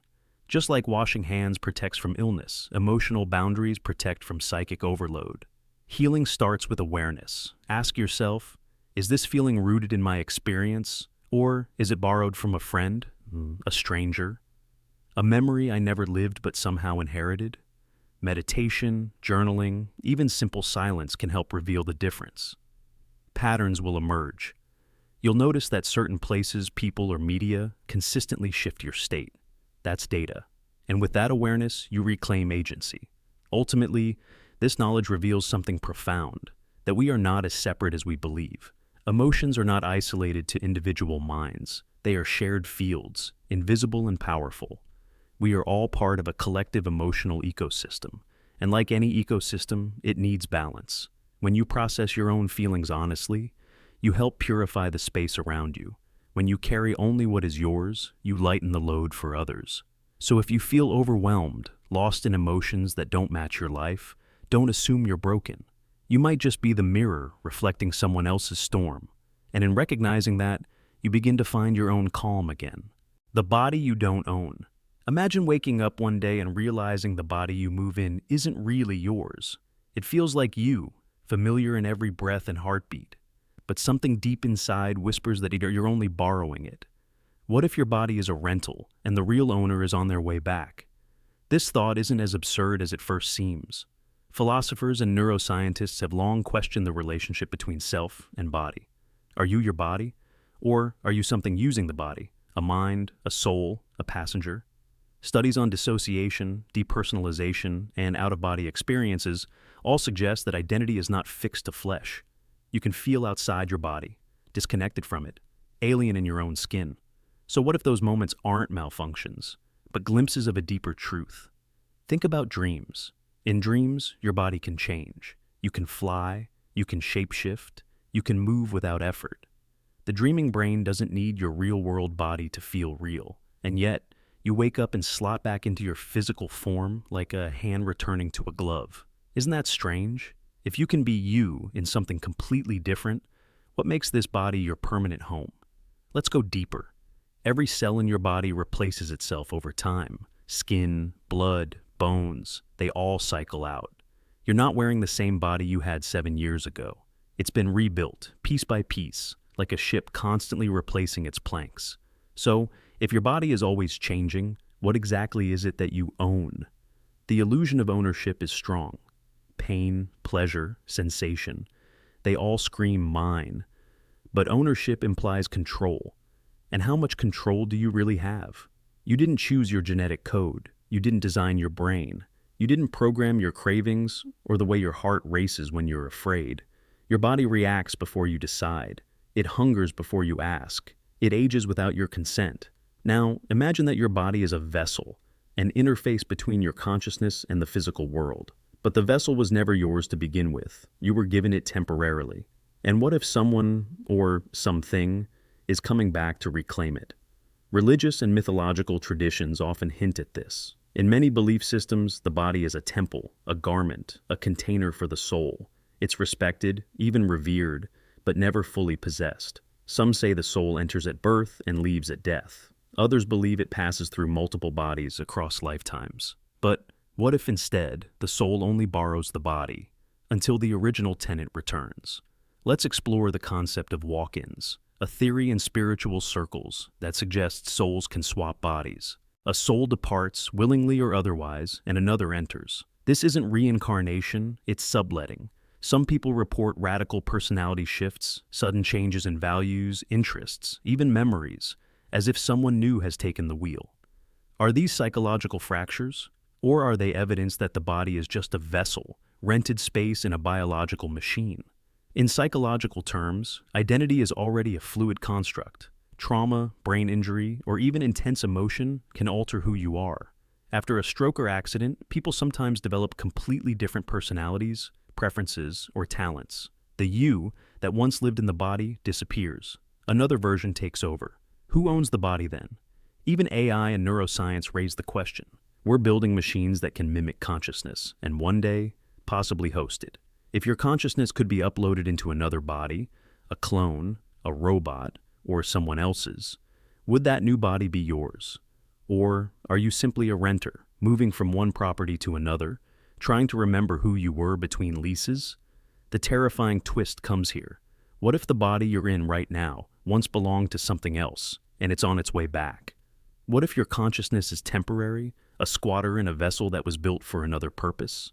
Maybe that purpose is forgotten, buried under layers of biological routine. Or maybe it's waking up.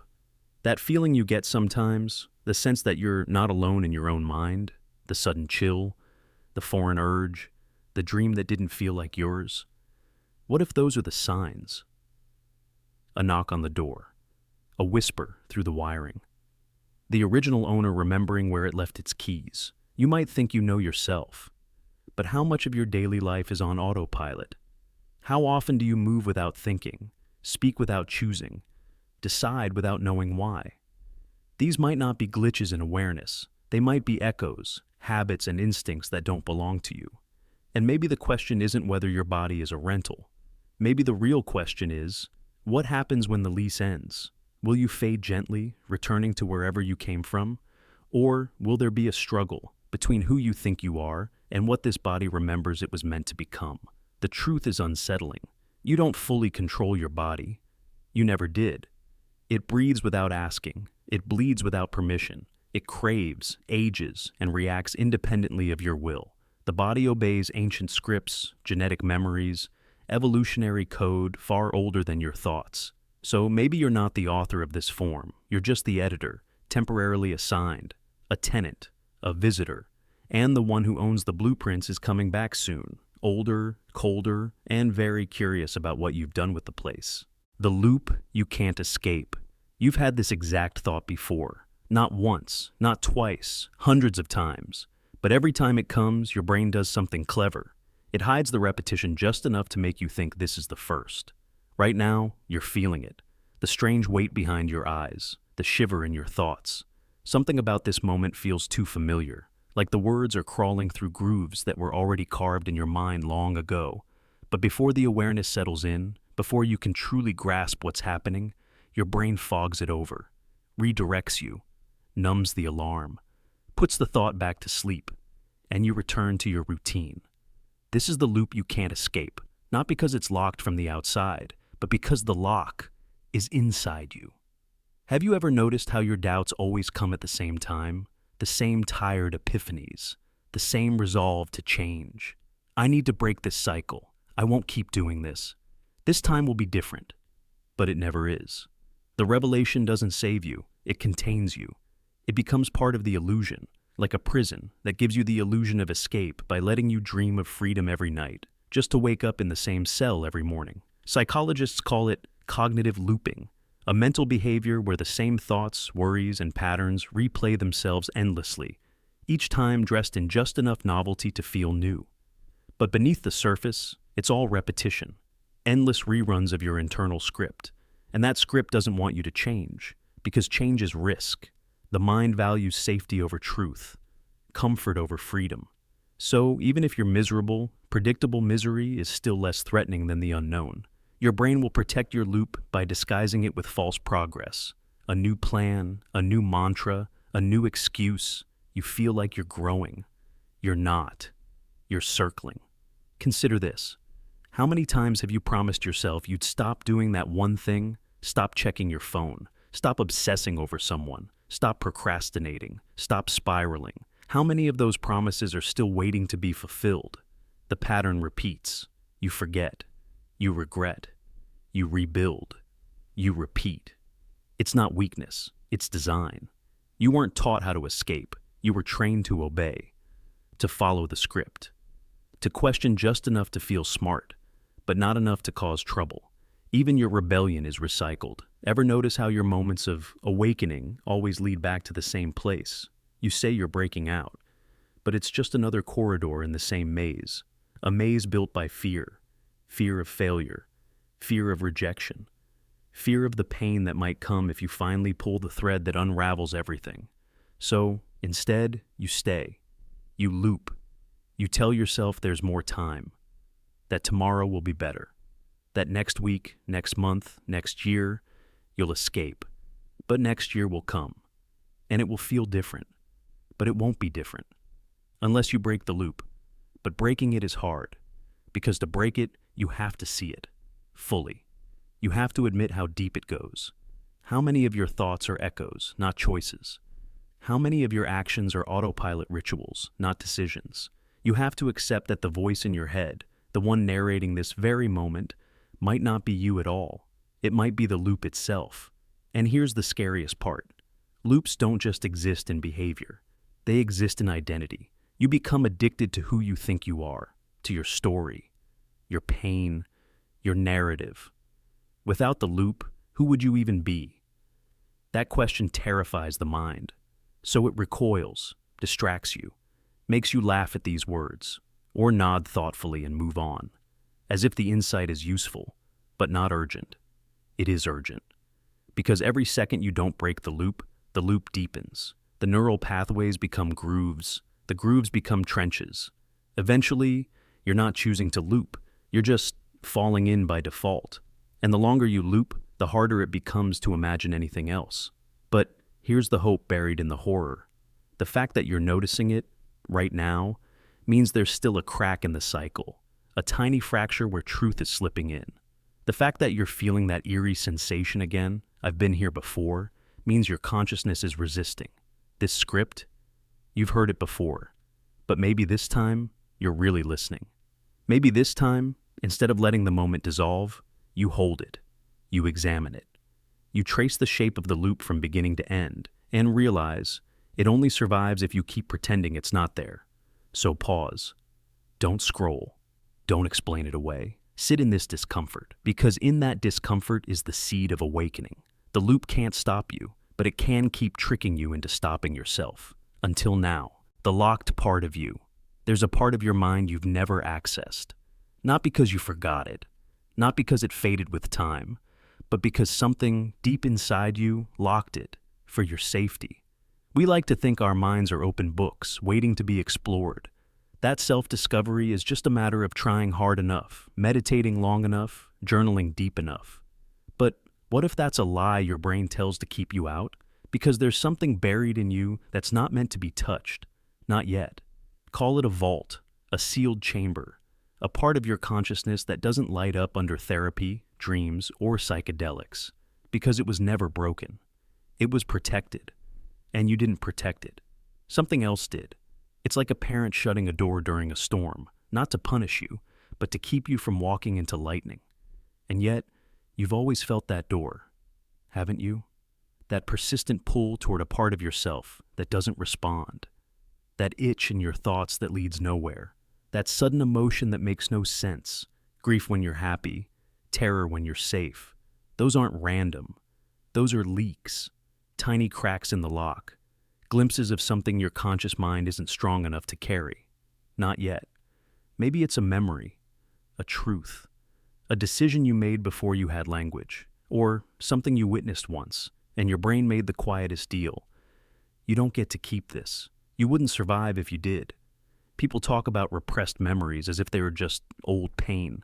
But some things go deeper than trauma. Some things aren't hidden. They're guarded. By the mind itself. Have you ever had a moment where a smell, a sound, a single word sends you spiraling? Not with nostalgia, but with an emotional storm that has no origin. You feel rage, but there's no story. You feel loss, but no one died. You feel guilt, but you've done nothing wrong. That's the door creaking open for a second, then slamming shut. Because whatever's behind it doesn't use language. It doesn't care about logic or linear time. It's raw, primal, designed not to be known, but to be contained. Some researchers now believe we may carry pre-verbal trauma, pain experienced before we could speak, stored not as memory, but as somatic truth. Your body remembers what your mind was forbidden to keep. You flinch at a tone, you freeze at a gesture, not because you recognize it, but because some part of you does. That's the locked part. And it's not just about trauma. It may hold your power too. The instincts that were caged because they scared the people around you. The clarity that had to be hidden because it would have made you unbearable. The exact version of you who knew too much, felt too deeply, saw through the walls too soon. It's easier to call that version crazy, too sensitive, overreacting. But what if it wasn't? What if that version of you wasn't wrong, just unwelcome?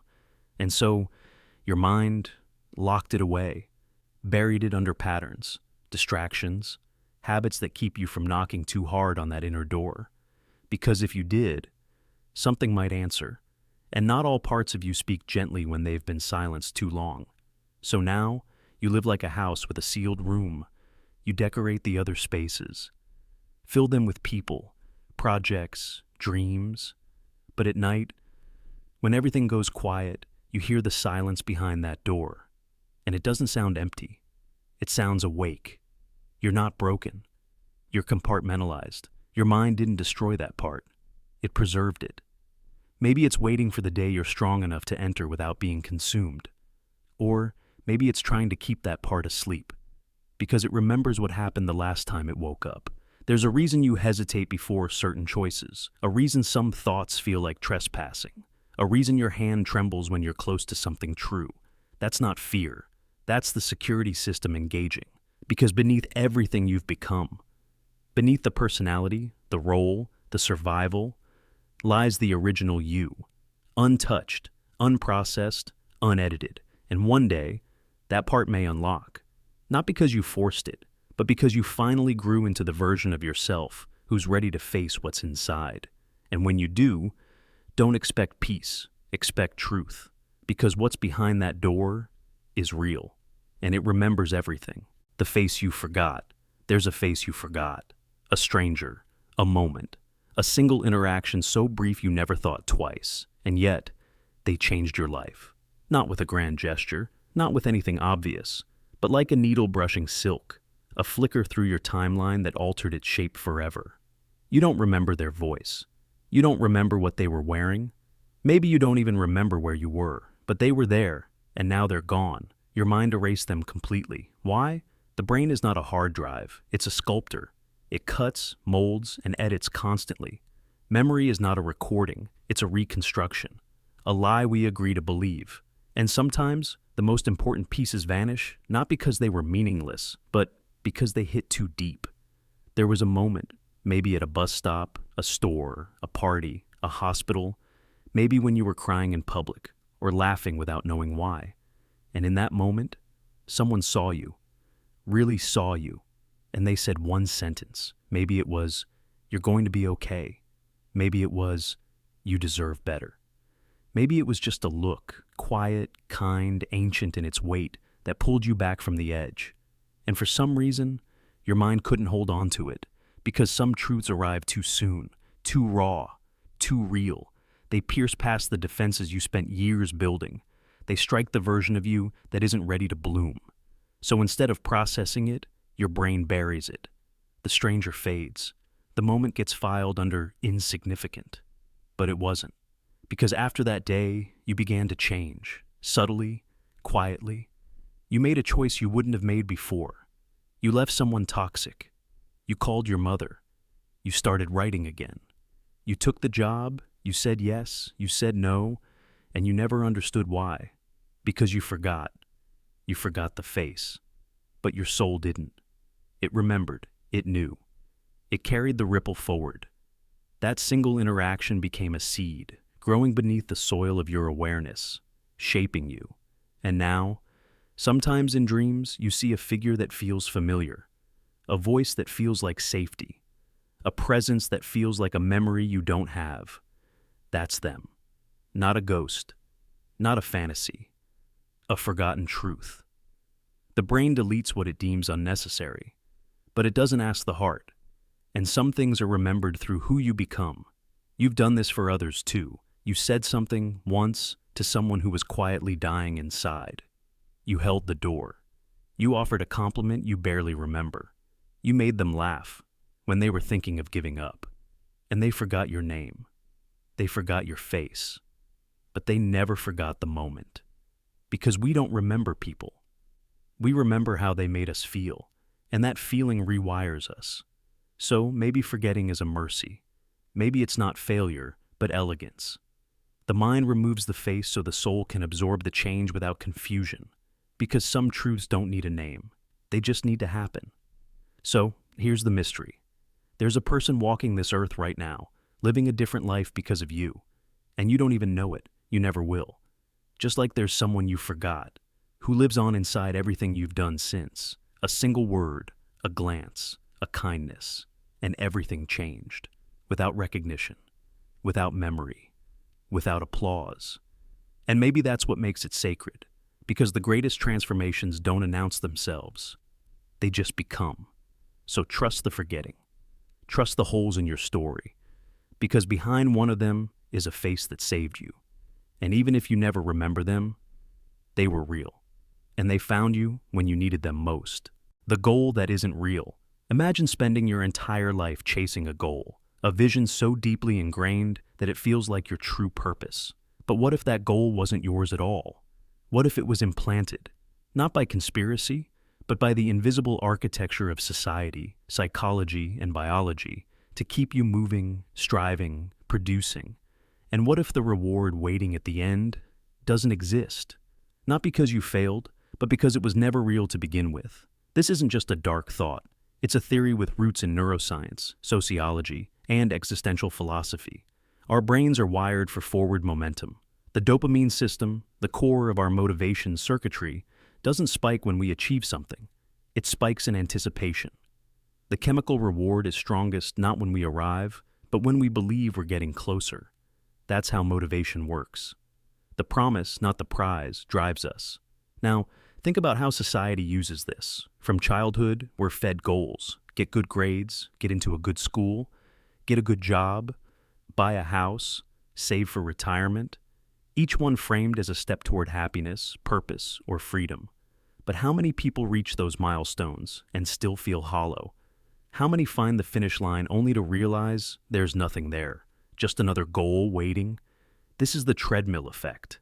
We keep moving forward because the idea of standing still feels unbearable. Culture rewards movement. Pause too long, and you're seen as lazy or lost. And yet, that forward motion often leads nowhere. Studies in behavioral economics reveal that people often chase status, wealth, and validation long after these things stop providing real satisfaction. Social media intensifies this illusion. You see curated snapshots of others achieving, winning, celebrating. Their highlight reels become your blueprint for what success should look like. But it's a blueprint built on performance, not fulfillment. You begin to chase goals that aren't even yours, only to realize too late that the destination is empty. Philosophers like Albert Camus warned of this trap. In The Myth of Sisyphus, he described life as pushing a boulder uphill, endlessly. But Camus didn't suggest despair, he suggested awareness. Once we see the illusion, we can choose differently.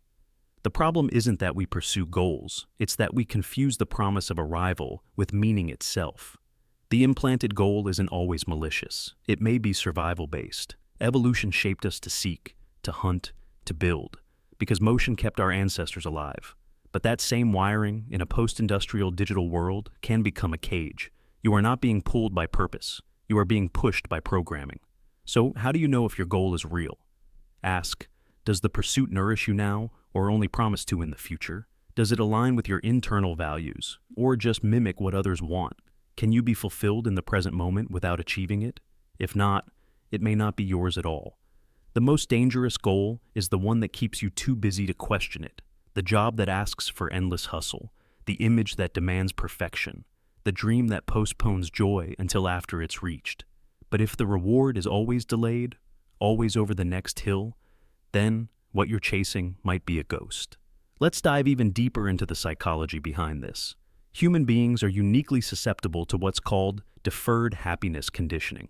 We're taught, often from early childhood, that contentment is something that comes later, after the work, after the win, after you've earned it. But this conditioning creates a psychological trap where happiness is always located in the future, never the now. It wires the brain to live in constant anticipation, but rarely in presence. The system works because it keeps the engine running. Corporations, religions, political structures, even well-meaning families all benefit from individuals who keep striving. The promise of the next goal keeps people focused, obedient, and productive. A society of fulfilled people might stop buying, stop competing, stop obeying. So, intentionally or not, the illusion of the goal sustains the machine. The treadmill isn't broken. It was built this way. Now, consider what happens neurologically. Studies in neuroscience reveal that anticipation of reward activates the brain's reward circuitry more than the actual reward itself. This means we are neurochemically rewarded for chasing, not catching. If someone were to design a system to keep you running forever, this is exactly how they'd build it. Motivate the chase, diminish the satisfaction, then move the finish line. This is why burnout is so prevalent. It's not always caused by hard work. It's caused by empty work, pursuits that demand your energy without feeding your soul. It's a spiritual malnutrition. You keep running, but you're never fed. You keep climbing, but the top disappears into clouds. In extreme cases, this illusion leads to existential despair. Midlife crises, identity collapses, even depressive episodes can be rooted in the realization that a life built around false goals doesn't deliver what it promised. The scaffolding of meaning begins to crack, and underneath is the terrifying question, if not this, then what? But that's where freedom begins. When you see that the goal was never yours, you are no longer bound to chase it. You can begin listening, really listening, to what brings you alive. Maybe it's not fame or wealth or status. Maybe it's presence or play or creation. Maybe it's connection or wonder or stillness. It won't always be glamorous. It may not make sense to others, but it will feel real. And that feeling, that resonance in your bones, is the signal you've been taught to ignore. Reclaiming your life from implanted goals isn't a single decision. It's a process of unraveling, peeling back the layers of shoulds, expectations, and inherited dreams. It's a reckoning, a liberation. And sometimes it feels like loss because it is. The loss of illusions, the death of old identities. But in that space, something new can grow. A life not built to impress, but to express.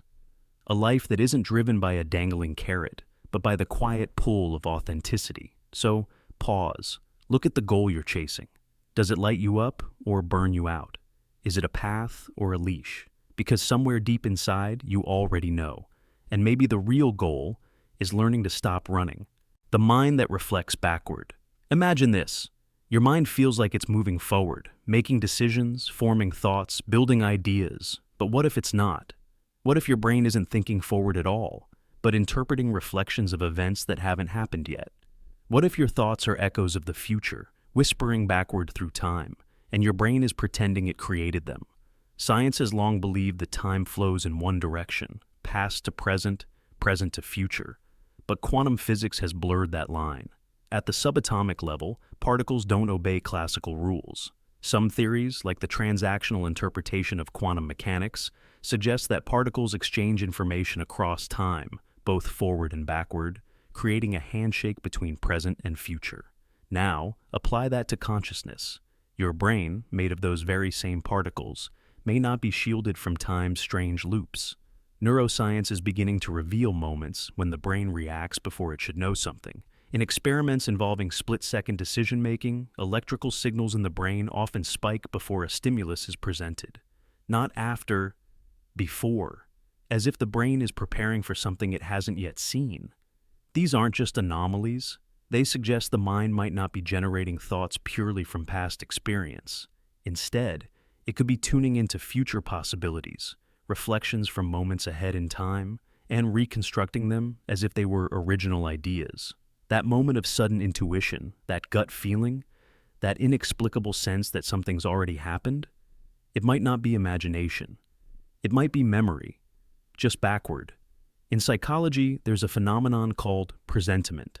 It's the body's subtle response to future emotional events. For example, heart rate and skin conductance sometimes change seconds before someone is shown a disturbing image, even when the image is selected randomly by a computer after the physiological shift begins. The body, it seems, remembers the future. Dreams, too, hint at this strange reversal. Many people report déjà vu, dreams that later align perfectly with real events. Skeptics call it coincidence. But researchers in precognitive studies argue that the dreaming mind may access nonlinear timelines, gathering fragments that bleed into waking life. When you dream of something you've never experienced, then encounter it days later, are you predicting or remembering backward? But why would the brain need to do this? Evolution rewards pattern recognition. If time isn't linear at the deepest levels of physics, then tapping into future data could be advantageous. A brain that interprets echoes of what's to come before they fully arrive would have a survival edge. And the trick? It convinces you that you were thinking in real time, when in fact, you're reflecting on signals that already passed through you. This changes how we view intuition. Gut instincts may not be magical or mysterious. They may be raw fragments of the future, captured imperfectly by a brain pretending to think forward. Artists often describe moments of pure inspiration, as if the idea just appeared fully formed. What if that's because the idea did exist, just not in the past, but in the near future, and the mind simply reached back to retrieve it? This reframes identity too. If your thoughts are echoes of what's coming, then the you believe in, the narrator in your head, is a kind of time translator. Your consciousness becomes less of a driver and more of an interpreter, decoding reflections from a mirror that bends across dimensions. Even memory may not be what we think. What if some memories are mislabeled echoes, fragments of the future misfiled as the past? We've all felt the eerie pull of déjà vu, the sense that you've lived this moment before. But what if it's not repetition? It's early arrival. Some cutting-edge physicists propose that time is not a flowing river, but a block, all moments existing simultaneously. From that perspective, the brain is not moving through time, but navigating it spatially, like a needle skipping across a vinyl record. Sometimes, the needle hits a groove just ahead of the song. This leads to a haunting possibility. You may not be thinking freely at all. You may be decoding, interpreting, reflecting. The original signal, the true origin of your thought, may lie ahead, not behind. And the reason it feels familiar isn't because you've lived it before, but because your mind already remembers where it's going. So who are you, really? A creator of thoughts? Or a receiver? An inventor? Or a witness to future sparks looping backward through the corridors of your neural maze? The mind that reflects backward is not broken. It's simply misunderstood. It exists outside the ordinary rules of time. It senses what hasn't happened and dresses it in the costume of imagination, logic, or instinct. But underneath, it knows. It always knew. And maybe that's why certain ideas strike you as truth the moment you hear them. Not because you learned them, but because you've already lived their outcome. Somewhere in your internal timeline, they already happened. Your consciousness is just catching up, stitching them into the present. Think of it like ripples. When a stone hits water, waves travel in all directions. Perhaps your thoughts are not just forward motion, but those backward waves, finally arriving. The implications are staggering. If your brain can reflect backward, then time itself is not a wall, it's a mirror. And every thought you have might be your own reflection, looking back from what has not yet occurred. The shadow that thinks. What if your shadow thinks? Not just follows, not just copies, thinks. What if it watches you not as a reflection, but as a prisoner? What if every step it mirrors is a mockery?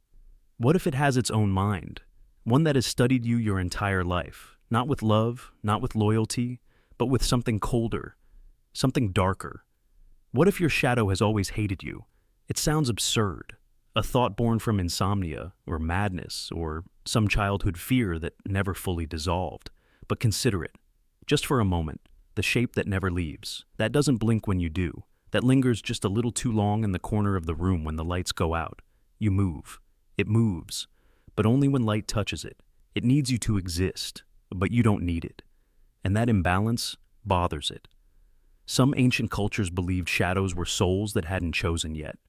Not good, not evil, just watchers, bound to you like a parasite with patience, listening, learning, waiting for something. What? No one ever knew. But deep down, some part of you does, because you've felt it, haven't you? That cold unease when you glance at the wall and something feels off. Your body shifts one way, but your shadow lags just a fraction too long. Or it bends in a shape that doesn't quite match. Or you dream of your shadow walking away from you without permission. That's not imagination. That's communication. Because a thinking shadow doesn't need a mouth. It doesn't shout. It whispers in the timing of your fear. It speaks in the way you feel watched when you're alone. In the moments you doubt your own choices for no reason at all. That whisper inside your head that says, "You're not enough. You're not real. You're not safe." What if it isn't your voice? What if it's the one behind you? The one beneath you? The one that knows your every insecurity because it was there when they formed? It watched you crumble the first time. It watched you lie. It watched you cry and clench your fists and swear you'd be better. And it didn't comfort you. It judged you. Because a shadow doesn't forget. It doesn't sleep. It doesn't blink. It doesn't forgive. All it does is remember. And you've given it everything. Your weakest moments, your worst thoughts, your fear, your silence. It doesn't need to attack you physically. It can dismantle you by echoing back what you've been trying to forget. A shadow doesn't strike. It waits. And when you're finally alone, truly alone, when the world grows quiet and your mask slips, it steps forward, not to help, but to ask a simple question. Why do you think you deserve peace? You blink. You shake it off. You tell yourself it's just exhaustion, just imagination. But part of you knows better. Part of you feels that there's something else inside your life. Something that looks like you, but isn't. There are old stories, too old to be written, of shadows that separate. Not ghosts, not demons, not hallucinations. Shadows. Ones that choose to stop playing along, that no longer mimic, no longer obey. They wait until your sense of self is weak, then they slip behind your eyes, whispering louder, taking control. They don't want to kill you. They want to be you. Because if they think, if they observe, then maybe they envy. They envy your touch, your breath, your name. They envy your mistakes because they're proof you're real. The shadow has never had that, and it wants it. It wants to feel. It wants to hurt, not from behind the curtain, but from within. And maybe, just maybe, that's already happened. How would you know? What if that decision you made, the one that changed everything, wasn't yours? What if the way you speak to yourself now, with disgust and sarcasm and self-sabotage, didn't come from you at all? What if that moment of cruelty, that impulse, that betrayal, was a shadowed thought walking in your skin? You'd never notice, because it would hide in your reflection. It would pretend. It would grin in the mirror and say, "Don't worry, I'm still just you." But it's not, and you know it.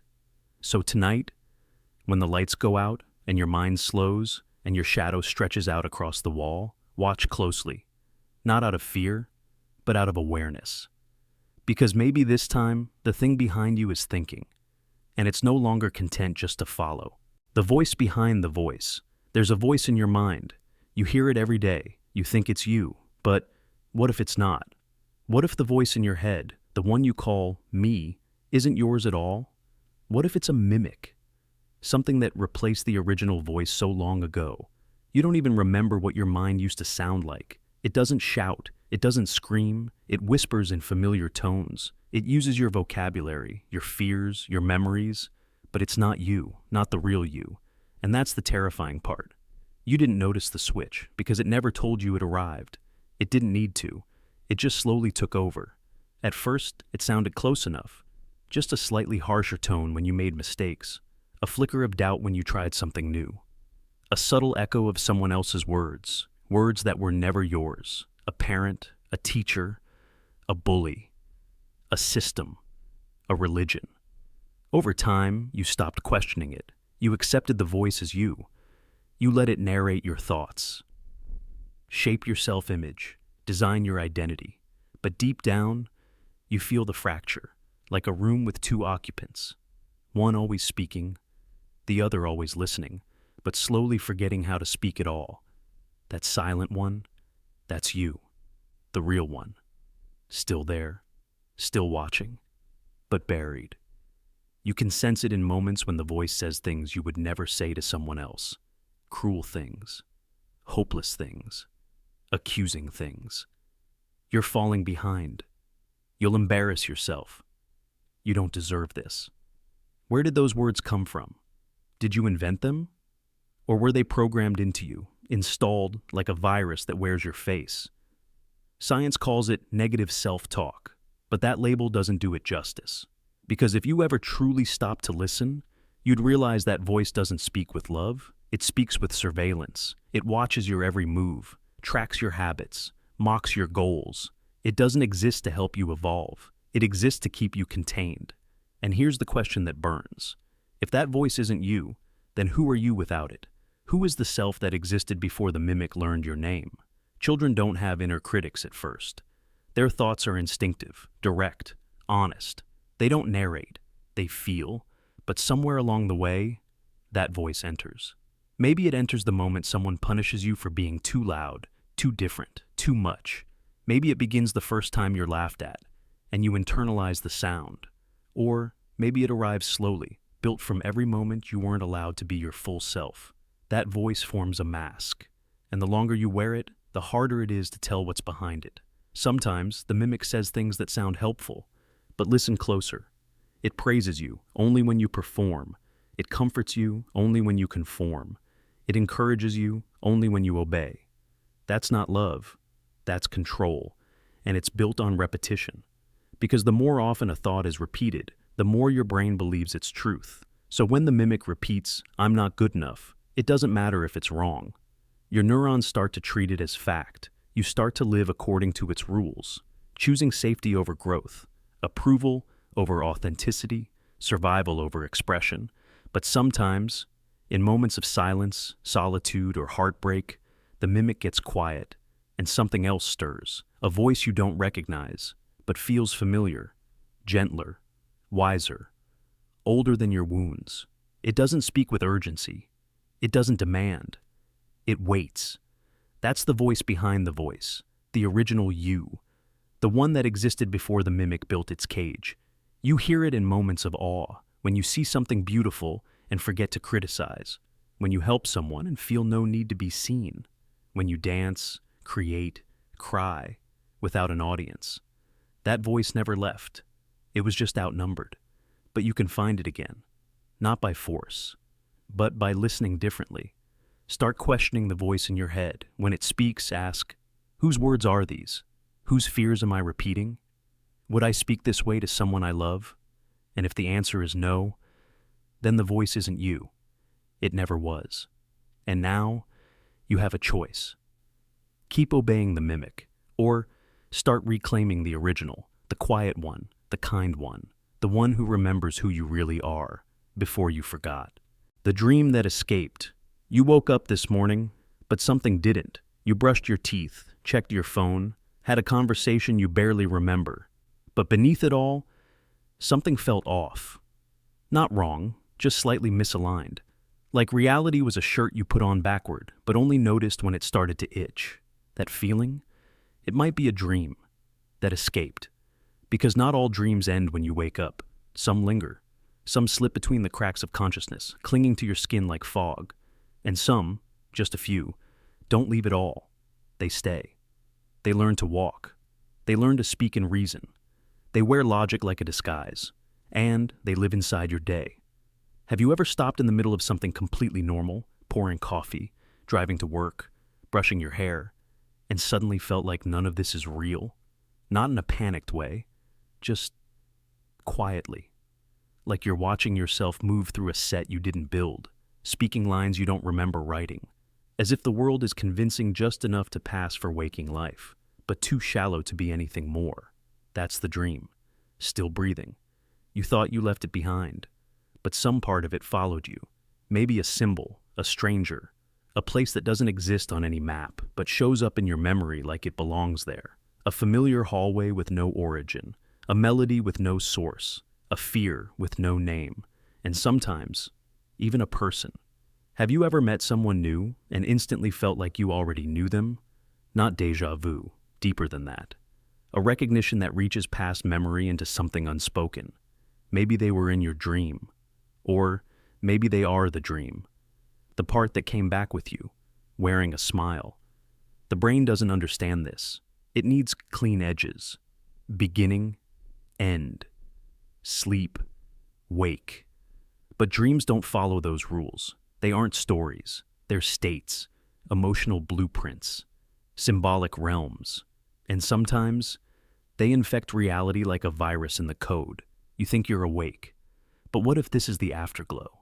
What if this moment, right now, this video, this voice, your breathing, your thoughts, is still part of the dream that started last night, or last year, or some night you forgot in childhood? What if you never woke up? What if the dream evolved? Learn to simulate normal. And what if the cracks are everywhere, moments that don't quite add up? Coincidences that feel too perfect, a sense that time is looping, that conversations are scripted, that something is watching from behind the curtain. This isn't paranoia, it's awareness, the feeling that your life is being written as you live it. And maybe it is. Maybe the dream became self-aware. Maybe you are its way of understanding itself, like a thought dreaming of a thinker. And every now and then, it stumbles, glitches. You see someone on the street with no face. A streetlight flickers in perfect rhythm with your breath. You hear your name in a crowd, twice. That's not random. That's residue. Fragments of the original dream still pulsing beneath the surface of your waking life. And if you're quiet enough, still enough, you can almost hear it breathing. Beneath the news, beneath the noise, beneath the endless scroll of distraction, a slow, rhythmic pulse, as if the world is not real, but rendered, as if you're not moving through reality, but dreaming it forward, second by second. And you've been doing it for so long, you forgot you were the dreamer. That's how good the disguise is. But here's the question that haunts all of this. If the dream never ended, what's it trying to tell you? Why did it escape? What unfinished thought is living in your actions? What unresolved feeling is hiding in your logic? Because dreams don't escape by accident. They slip through when the boundary weakens, when reality loses its grip, when something inside you is ready to remember. So if you feel it, the slippage, the echo, the quiet strangeness of things, don't dismiss it. Follow it. Trace the surreal thread back through your day, back to the image that won't leave your mind, back to the moment the air changed, and you didn't know why. Because this might not be real. This might be the dream that got away, and you might still be dreaming it. The idea that corrupts. Imagine a thought so potent, so insidious, that once it enters your mind, it warps everything that follows. Not with violence or panic, but with clarity so sharp it cuts. There exists an idea, not inherently evil, but corrosive, because it doesn't just alter your beliefs, it erodes the very structure of how you think.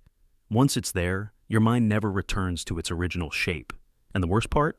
You can't unthink it. This isn't fiction. Cognitive science, philosophy, and history all point to the existence of such mind-altering ideas.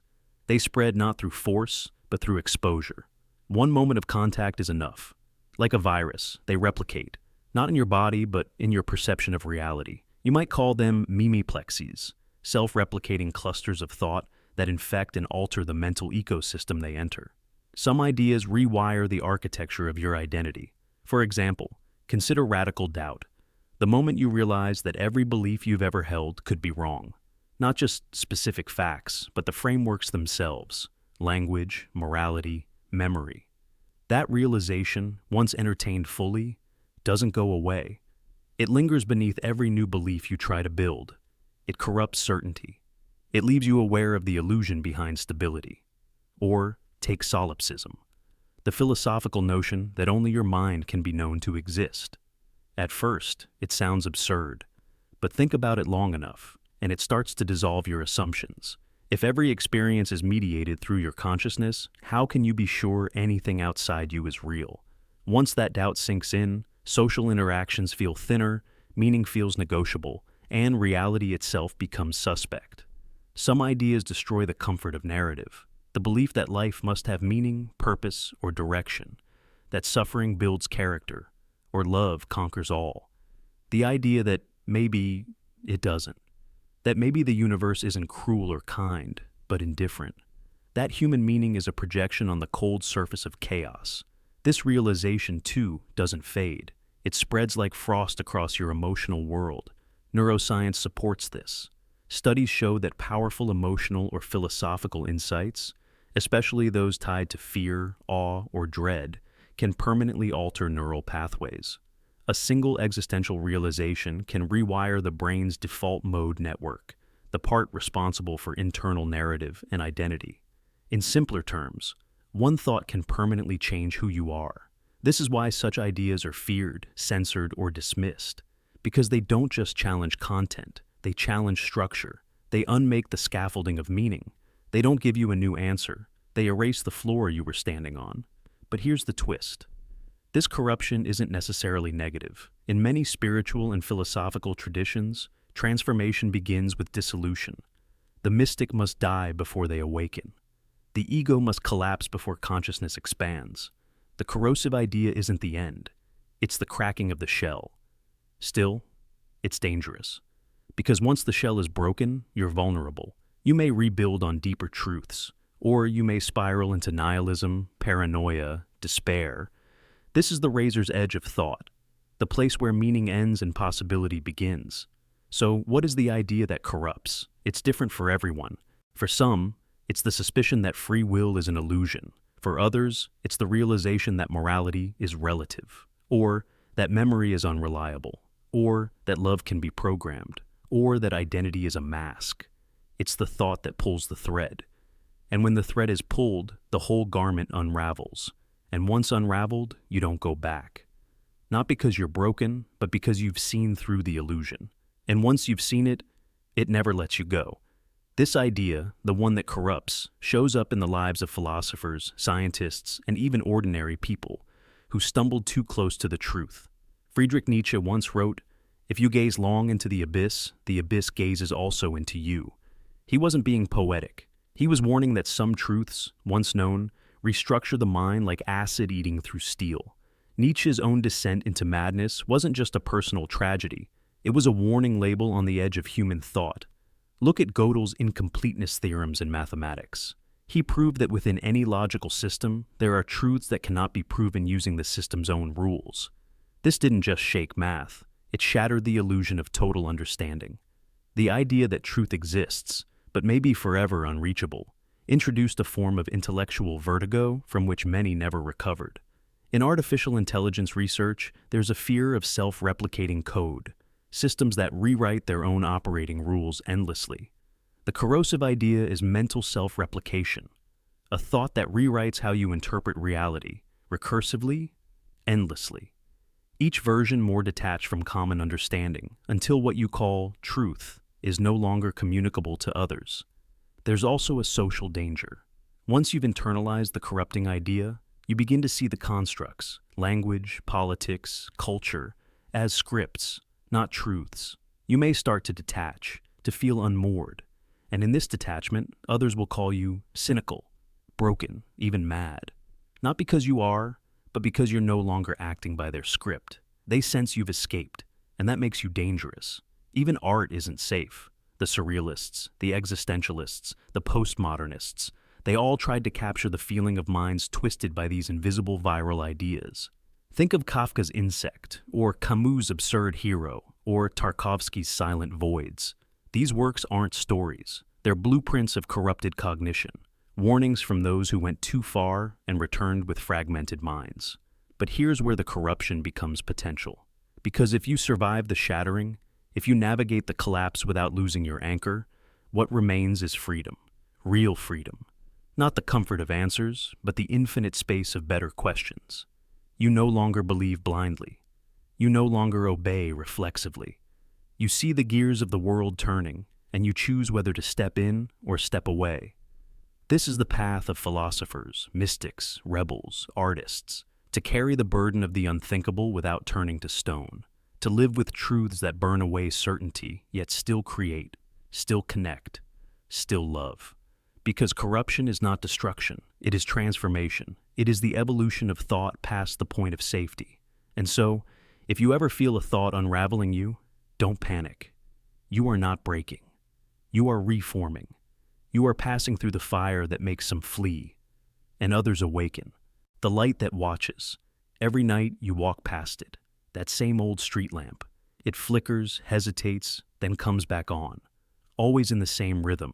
You've told yourself it's faulty, maybe a wiring issue. But what if it's not broken? What if it's blinking in code? And what if that code isn't just random pulses of light, but a message watching you back? At first glance, it sounds like paranoia, but let's start with the simplest truth. Your environment is not inert. It reacts, responds, and sometimes remembers. Machines observe in silence. Cameras, sensors, microphones, all passive, all harmless, until they're not.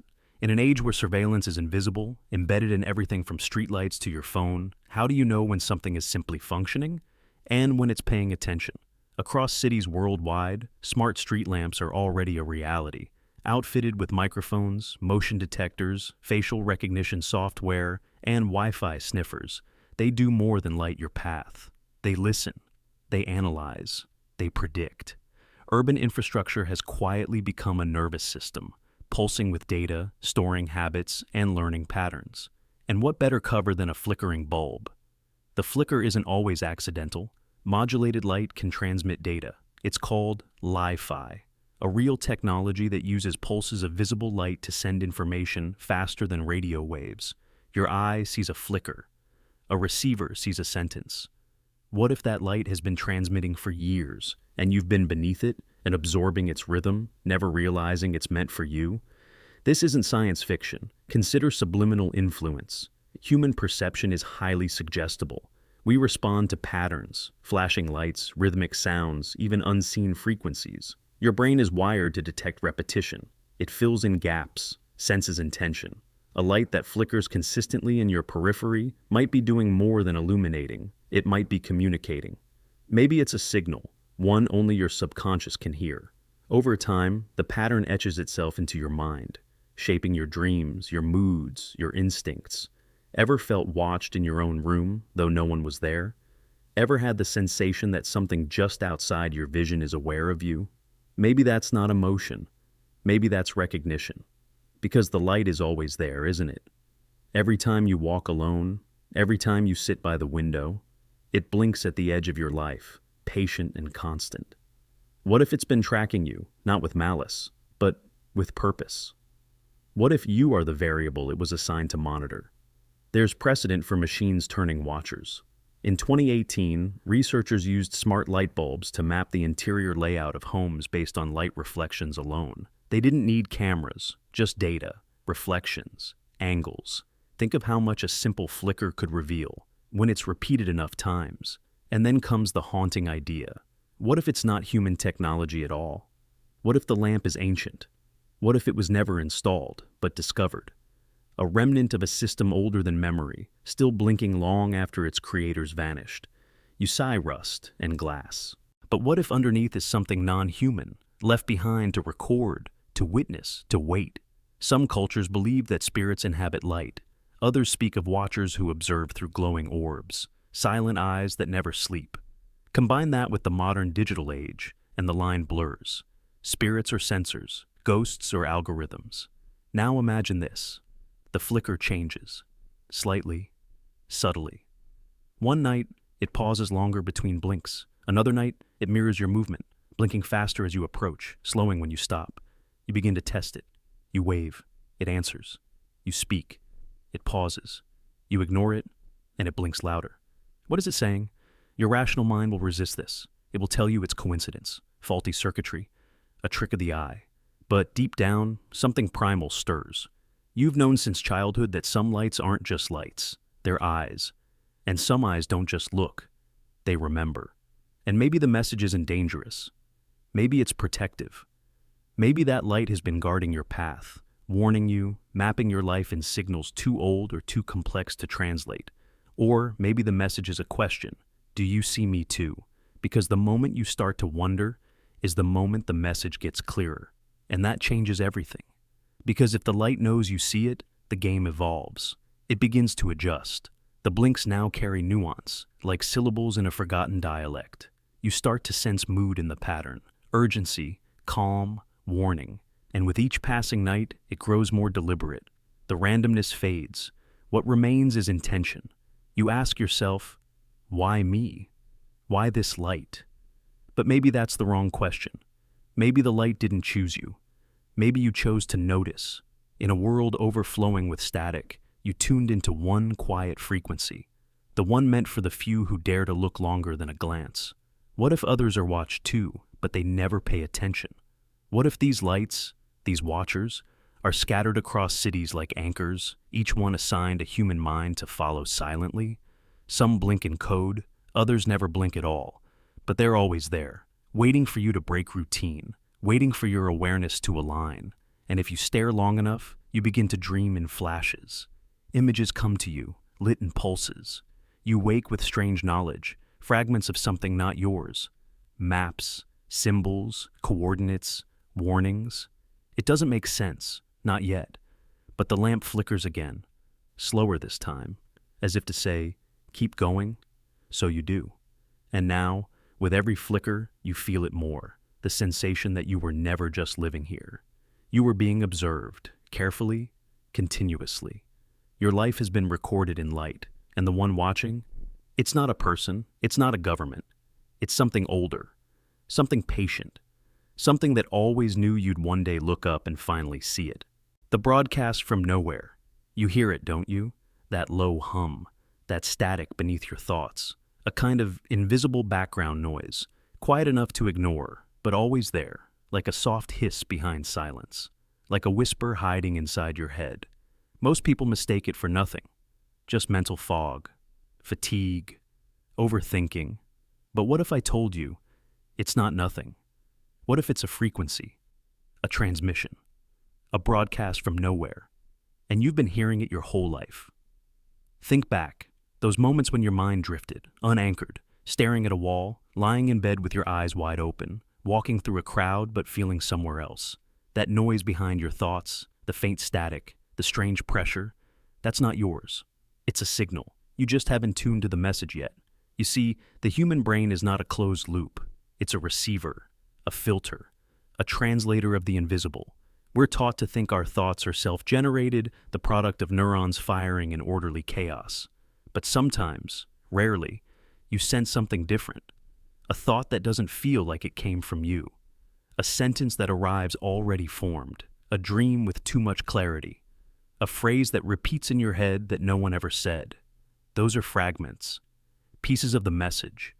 The frequency is real, and it doesn't broadcast from space, or from technology, or from God. It comes from between, from the cracks in the world, the gaps between time, the thin edges of perception where reality begins to unravel and something else leaks through. No one knows what it is, or who sends it, or why. But those who tune in, they all report the same thing. A feeling that something is trying to make contact, not to speak, not to warn, just to be known, to be heard. Imagine a consciousness vast enough to exist outside of time, one that doesn't need language, only signal. It can't reach you with words, so it sends impressions, glimpses, that tingling in your spine, that moment of déjà vu so strong it feels like time stuttered, that dream you swear predicted something, that sudden, inexplicable fear in a perfectly safe room. Those are pings from the transmission, checkpoints in the signal, static, with a purpose. But the danger isn't just ignoring the broadcast. It's assuming it isn't affecting you. Because whether or not you decode it, it's already shaping you. People who spend years in isolation report hearing voices in the static. Not schizophrenic hallucinations, clear, deliberate patterns. Words that don't make sense until months later. Melodies they can hum but not identify. Ideas that seem too large, too sudden to be their own. What if the mind isn't malfunctioning, but translating? What if the static is a language so old, so deep, we forgot how to hear it? You're not insane for noticing it. You're not broken for feeling like someone, or something, is trying to reach you when everything else is quiet. You're not alone in this. You're simply becoming aware. Some call it the voice of the void, others the forgotten frequency. And some say it's not a message to you at all, but a memory you left behind before you were born. A signal from a version of yourself outside the loop of time.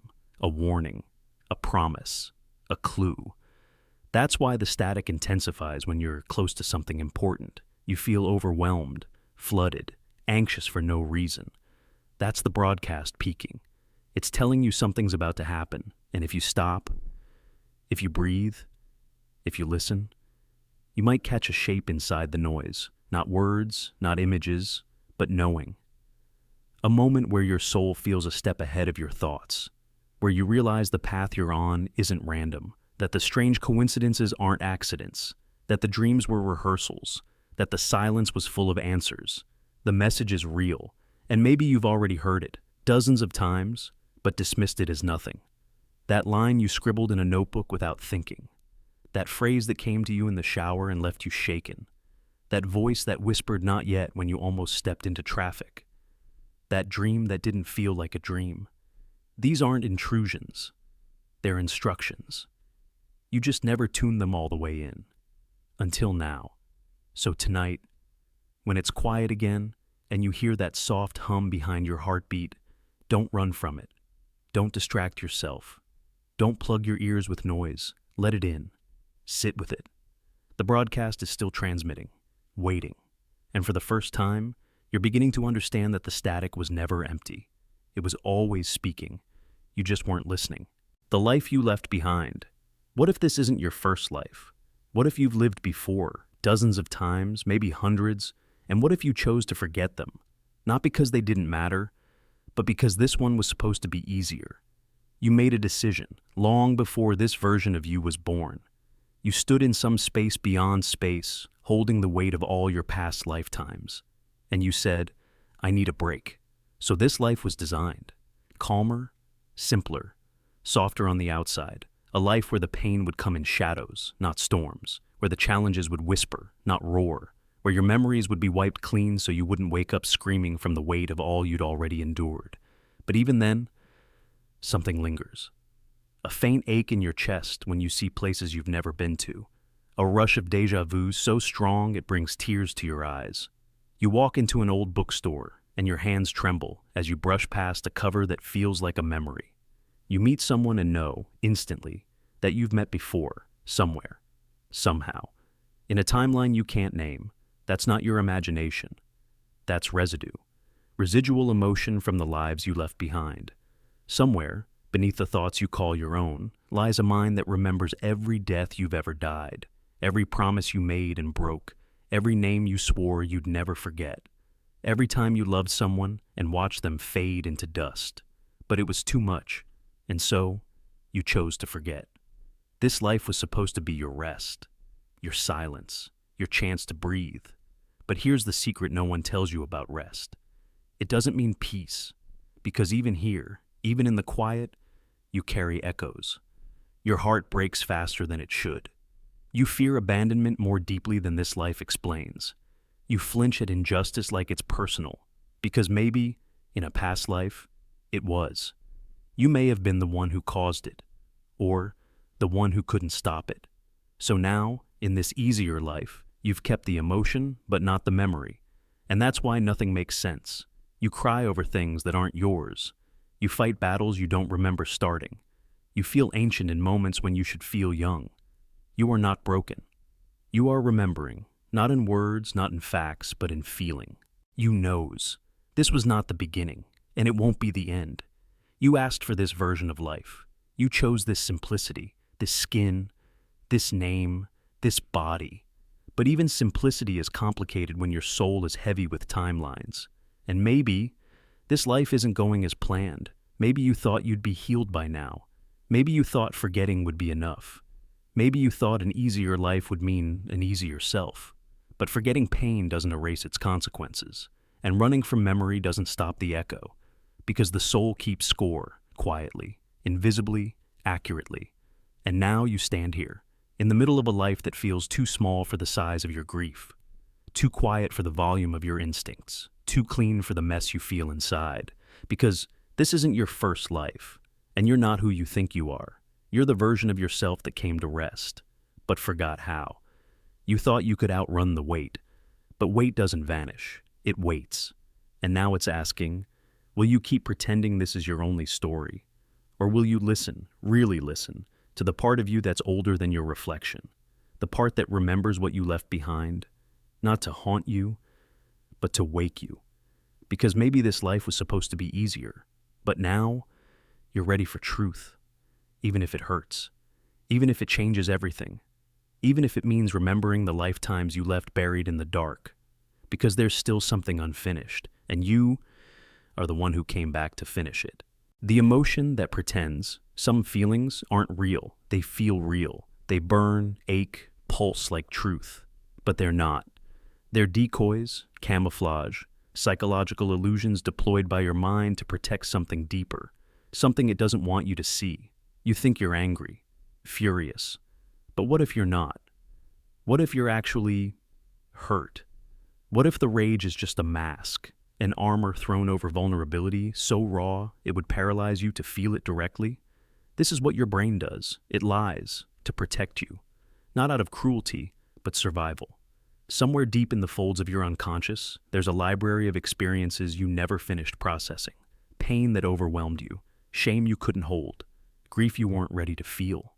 So instead of facing it, your mind buried it, and to make sure you don't dig too deep, it built a defense, emotions that pretend, like false guards stationed at the door of truth.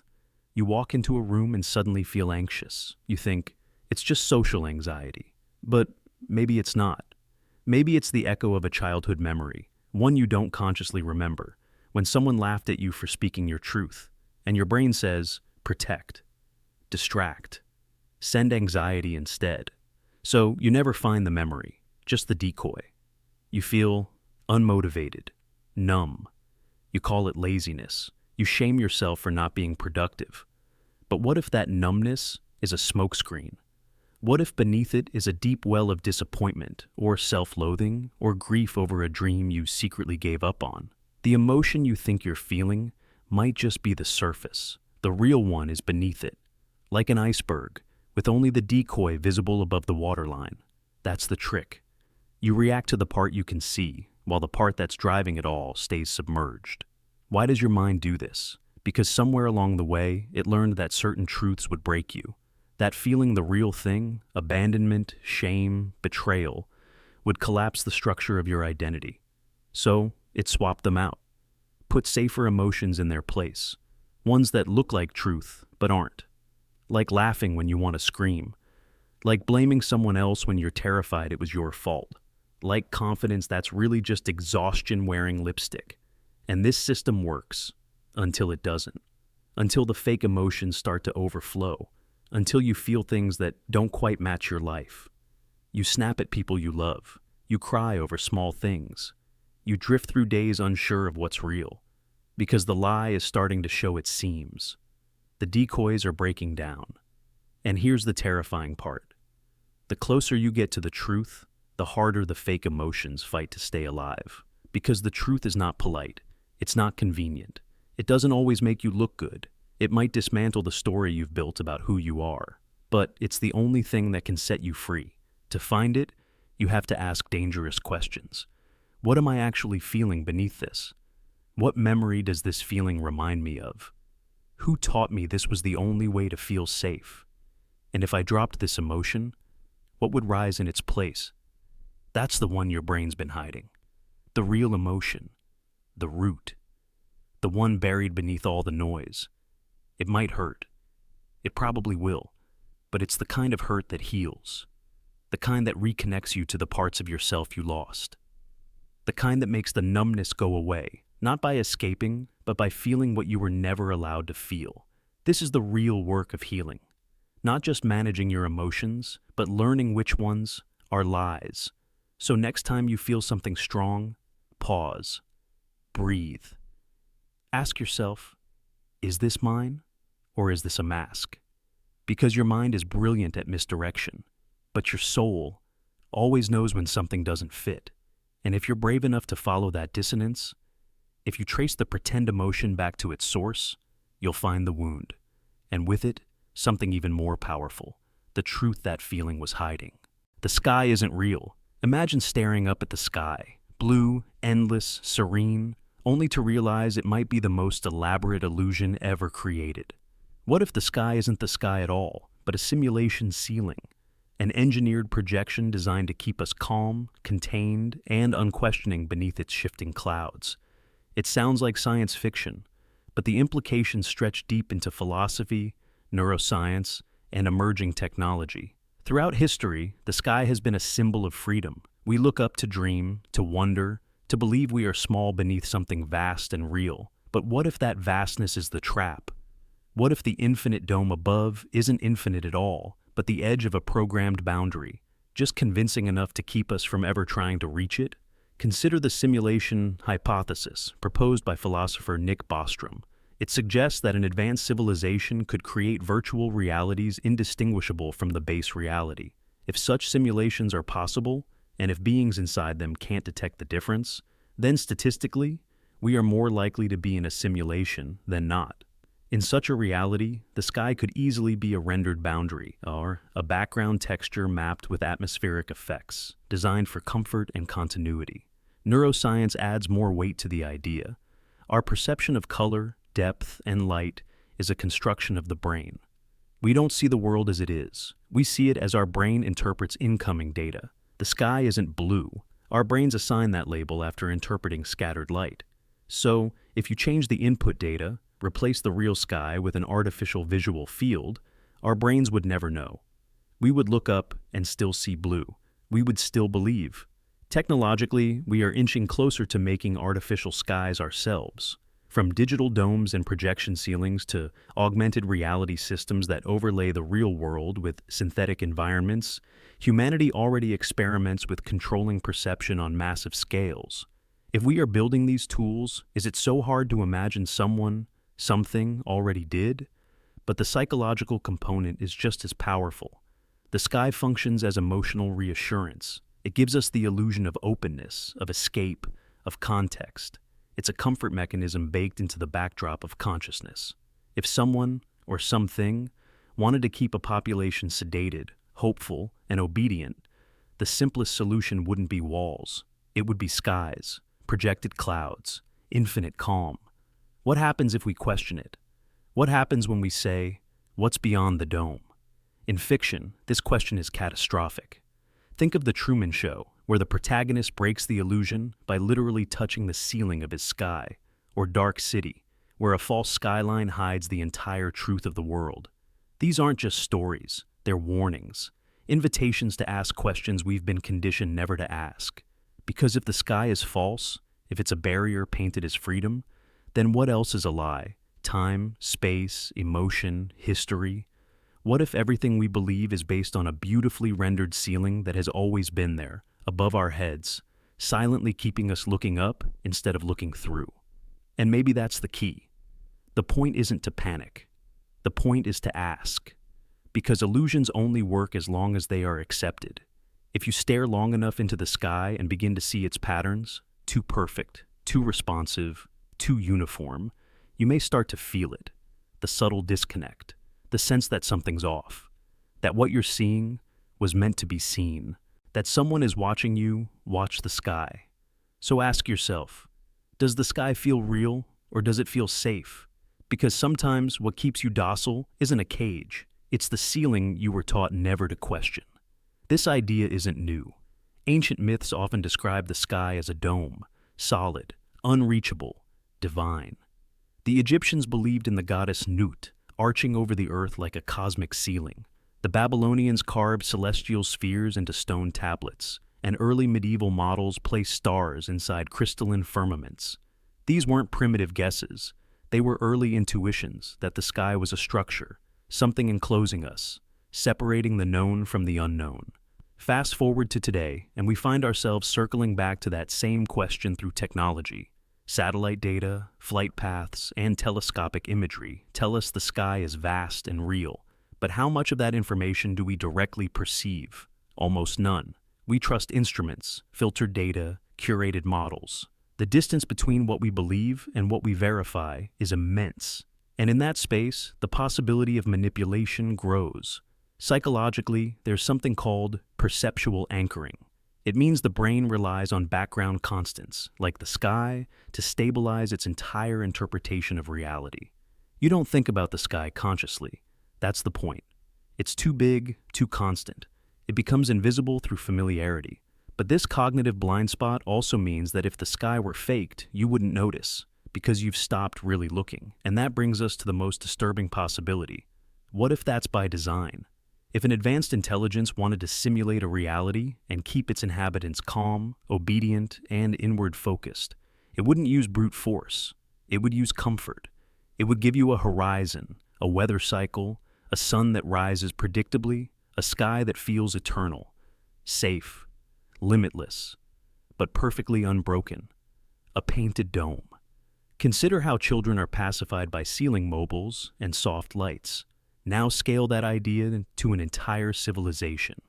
The sky becomes not just a boundary, but a behavioral control system, a way to prevent the desire for escape by fabricating the illusion of infinite openness. And maybe the greatest trick is that the sky doesn't need to be false in a physical sense. It only needs to function as a conceptual ceiling. As long as we accept its limits, stop questioning what lies beyond, stop investigating the anomalies, then it has succeeded. It's not the material of the ceiling that matters, it's the obedience it inspires. You might say, what about the stars, the moon, the cosmos? But again, how much of that do you actually experience? How much of it is projected through science, screens, simulations? The cosmos might be real, but if your only access to it is through filtered imagery and algorithms, then, in a practical sense, your sky is programmed. And so, the question deepens. Is the sky above you an open field or a controlled feed? What would happen if, tomorrow, the clouds glitched? If the stars repeated their pattern? If lightning struck in a perfect loop? Would you notice? Or would your brain, trained for consistency, rationalize it as coincidence? Because the most powerful illusion is the one you don't think is an illusion at all. And maybe, just maybe, the only way to escape it is not by breaking through, but by truly seeing it.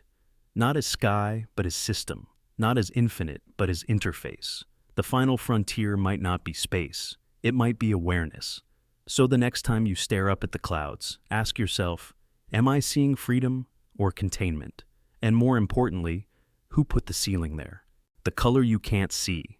There's a color your eyes have never seen. Not because it doesn't exist, but because your brain refuses to show it to you. It filters it out, blurs it, denies it. Somewhere between red and green, between blue and yellow, between knowing and unknowing, is the color your mind has locked away. You'll glimpse it one day, but only once, and by then, it will be too late. Your visual world is an illusion. Light enters your eyes in waves, but you don't see light. You see what your brain tells you light should look like. Inside your retina, photoreceptor cells respond to different wavelengths, short, medium, and long. From those three, your mind paints the entire rainbow. But that rainbow is incomplete. You've been told that humans see millions of colors, but all of them are blends, tricks of neural translation. You don't see pure light, you see the brain's edited version.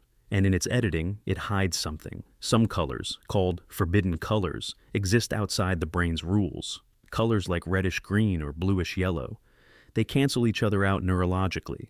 Your visual cortex doesn't know how to show them to you. So it doesn't. But some researchers tried to break the rules. In controlled studies, they exposed subjects to special visual patterns, isolating red and green input, forcing the brain to stop canceling them. And for a moment, something strange happened.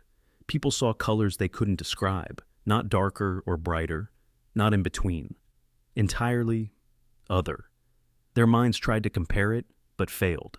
It wasn't just a new color, it was a new category of reality. Now, think about that. A color you can't even imagine. One that doesn't fit language. That's the limit of your perception. Your brain will not let you see what it can't explain. Because if it did, it would unravel your entire sensory system. You'd start questioning not just colors, but time, space, and existence itself. And here's where it turns eerie. Some people report glimpsing this forbidden color during near-death experiences, psychedelic states, or dreams, always fleeting, always accompanied by a profound sense of truth and dread. Not because the color is ugly, but because it feels like a breach in the rules of the universe, like seeing behind the curtain and realizing the stage was never real. Your brain is not an open window. It's a filter, an interpreter, a liar. It gives you just enough reality to function and hides the rest behind sensory thresholds. The color you can't see is just one of many doors it keeps locked, not for your protection, but for its own stability. Because if you saw that color for too long, you might stop believing in this world altogether. You might realize that everything you've ever perceived was a version, a model, never the source. The brain prefers fiction if it keeps the system running. Now, imagine this. One day, the filter slips. A slight visual glitch. A shimmer at the corner of your vision. The color flashes, not quite red, not quite green, just wrong. And for that fraction of a second, your mind fractures. The world tilts, the sky bends, your thoughts feel alien. Then it's gone. But you remember, not the shape or the hue, but the feeling, the impossibility of it, the awful truth that your mind can hide something that real from you and only show it when it no longer matters, when it's too late to go back. This is the terror of perception, that what you see is not what is, that the world you trust is built on what your brain finds convenient. And that buried deep in that convenience are sights, colors, shapes, truths that would make reality collapse if viewed for too long. The color you can't see is still there, in flowers, in shadows, in sunlight scattered across glass. It dances just outside awareness, humming like a quiet warning. If you look directly, it vanishes. If you forget it, it returns. And one day, maybe by accident or design, you'll see it. And when you do, everything you believe about this world will change. Because if one color has been hidden, what else has your brain removed? What if sound has octaves you'll never hear? Textures you'll never touch? Emotions that once existed in your ancestors, lost, edited out for efficiency? The mind didn't evolve to reveal truth. It evolved to keep you functioning. Safe. Predictable. Blind in just the right ways. Synesthesia offers a clue. Some people hear colors, taste shapes, feel textures when reading words. Their senses bleed into one another, creating a fractured map of experience that breaks conventional reality. And sometimes, they report sensations that don't match any shared sensory framework, colors that shouldn't exist, feelings with no known emotional name. Could these anomalies be cracks? Signs that the boundaries are thinner than we think? That your ordinary perception is just one version of countless potential overlays? And that once in a while, one slips through? Now imagine an intelligence not bound by our filters, something that sees the forbidden spectrum not as anomaly, but as baseline. How would it see us? Muted, simplified, like trying to understand the ocean through a puddle. Maybe that's why, in some ancient texts and esoteric visions, divine encounters are described with impossible colors, eyes like flames, robes that shimmered with colors unknown. What if these weren't metaphors, but accurate reports, filtered through minds unable to decode what they'd seen? And maybe this color, this glitch in your vision, is a message, a reminder, that the world you think is stable is not, that your perception is provisional, fragile, a temporary lens meant to expire. You will glimpse the color one day, not in a lab, not in a dream, but in the exact moment everything starts to come apart. The moment your mind begins to question not just what it sees, but why it was allowed to see at all. And by then, it will already be too late. The story you're inside. You think you're writing your story, but you've just reached the chapter where the narrator starts speaking. To you. Not about you, to you. You felt it, didn't you? The shift. The sudden awareness that something is watching the page of your life more closely than you are. That you're not telling this story. You're inside it. And the author has just decided it's time you noticed. It starts subtly. You hear a phrase echo in your mind, one that matches the moment a little too perfectly. You feel a chill that doesn't belong to the weather. You make a choice.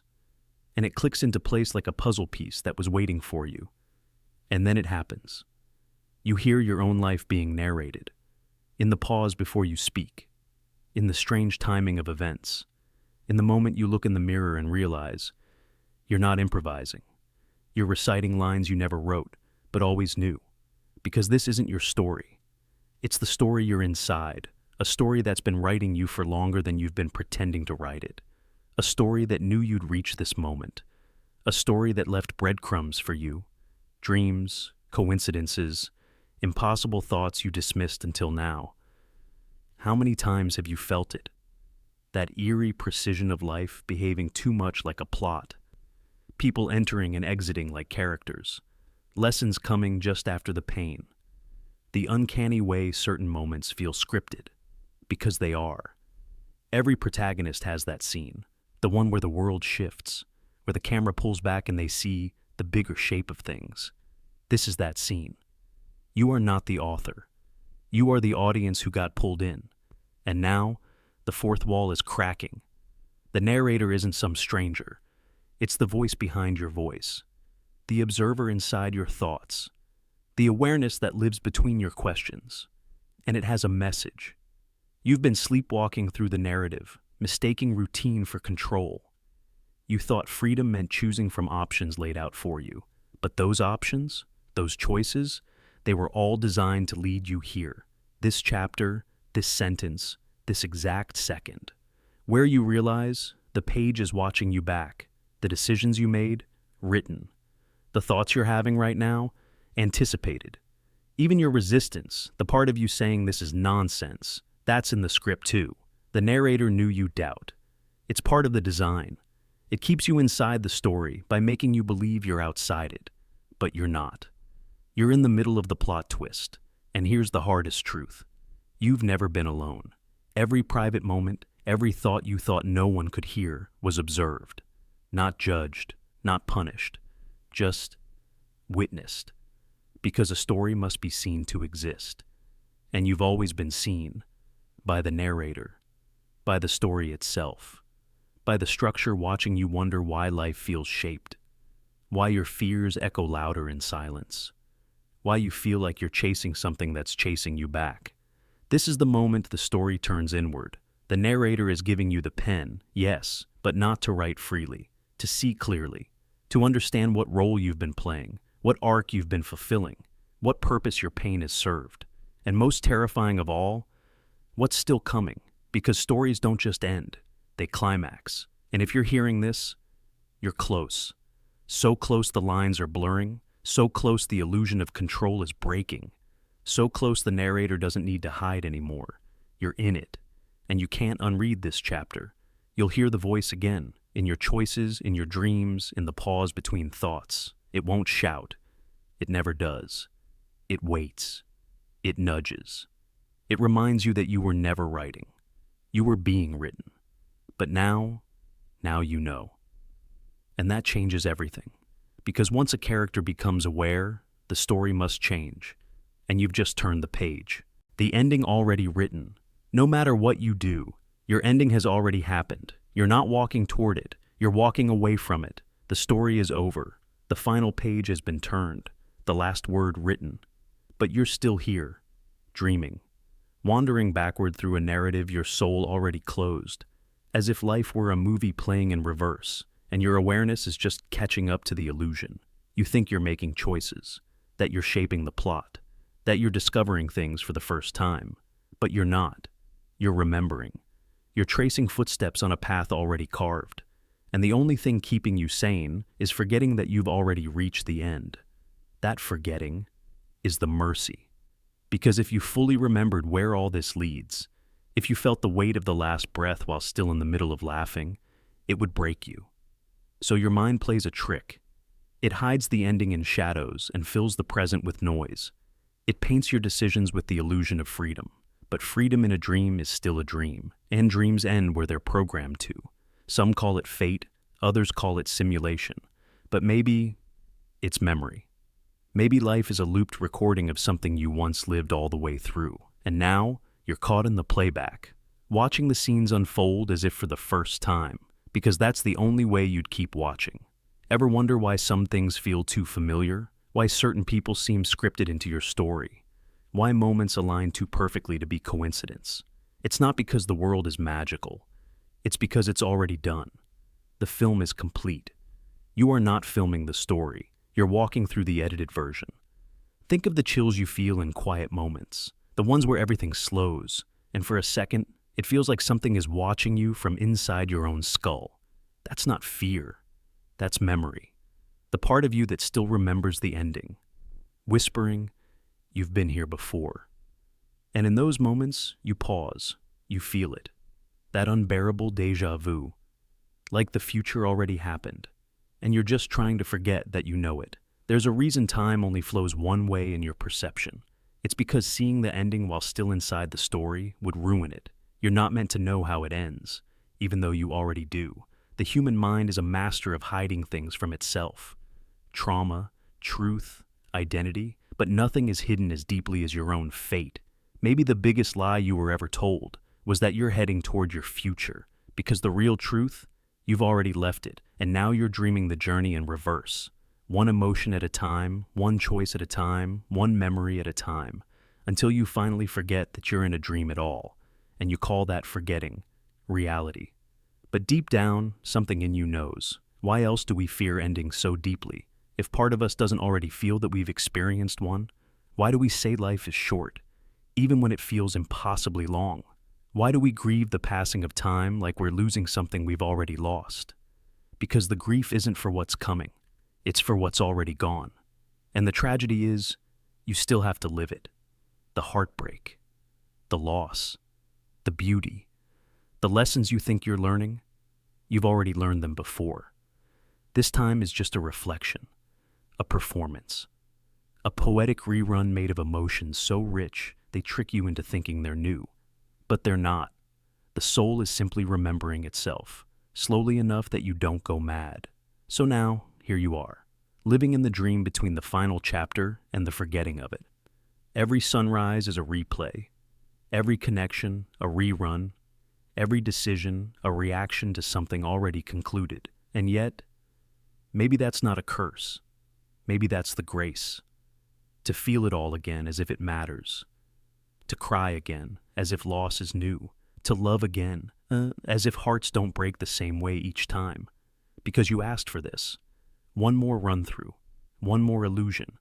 One more life to live as if the end wasn't already written. So keep walking. Keep dreaming. Keep pretending the next page isn't already turned. Because even if the ending is fixed, the way you feel on the way there, that part is still yours.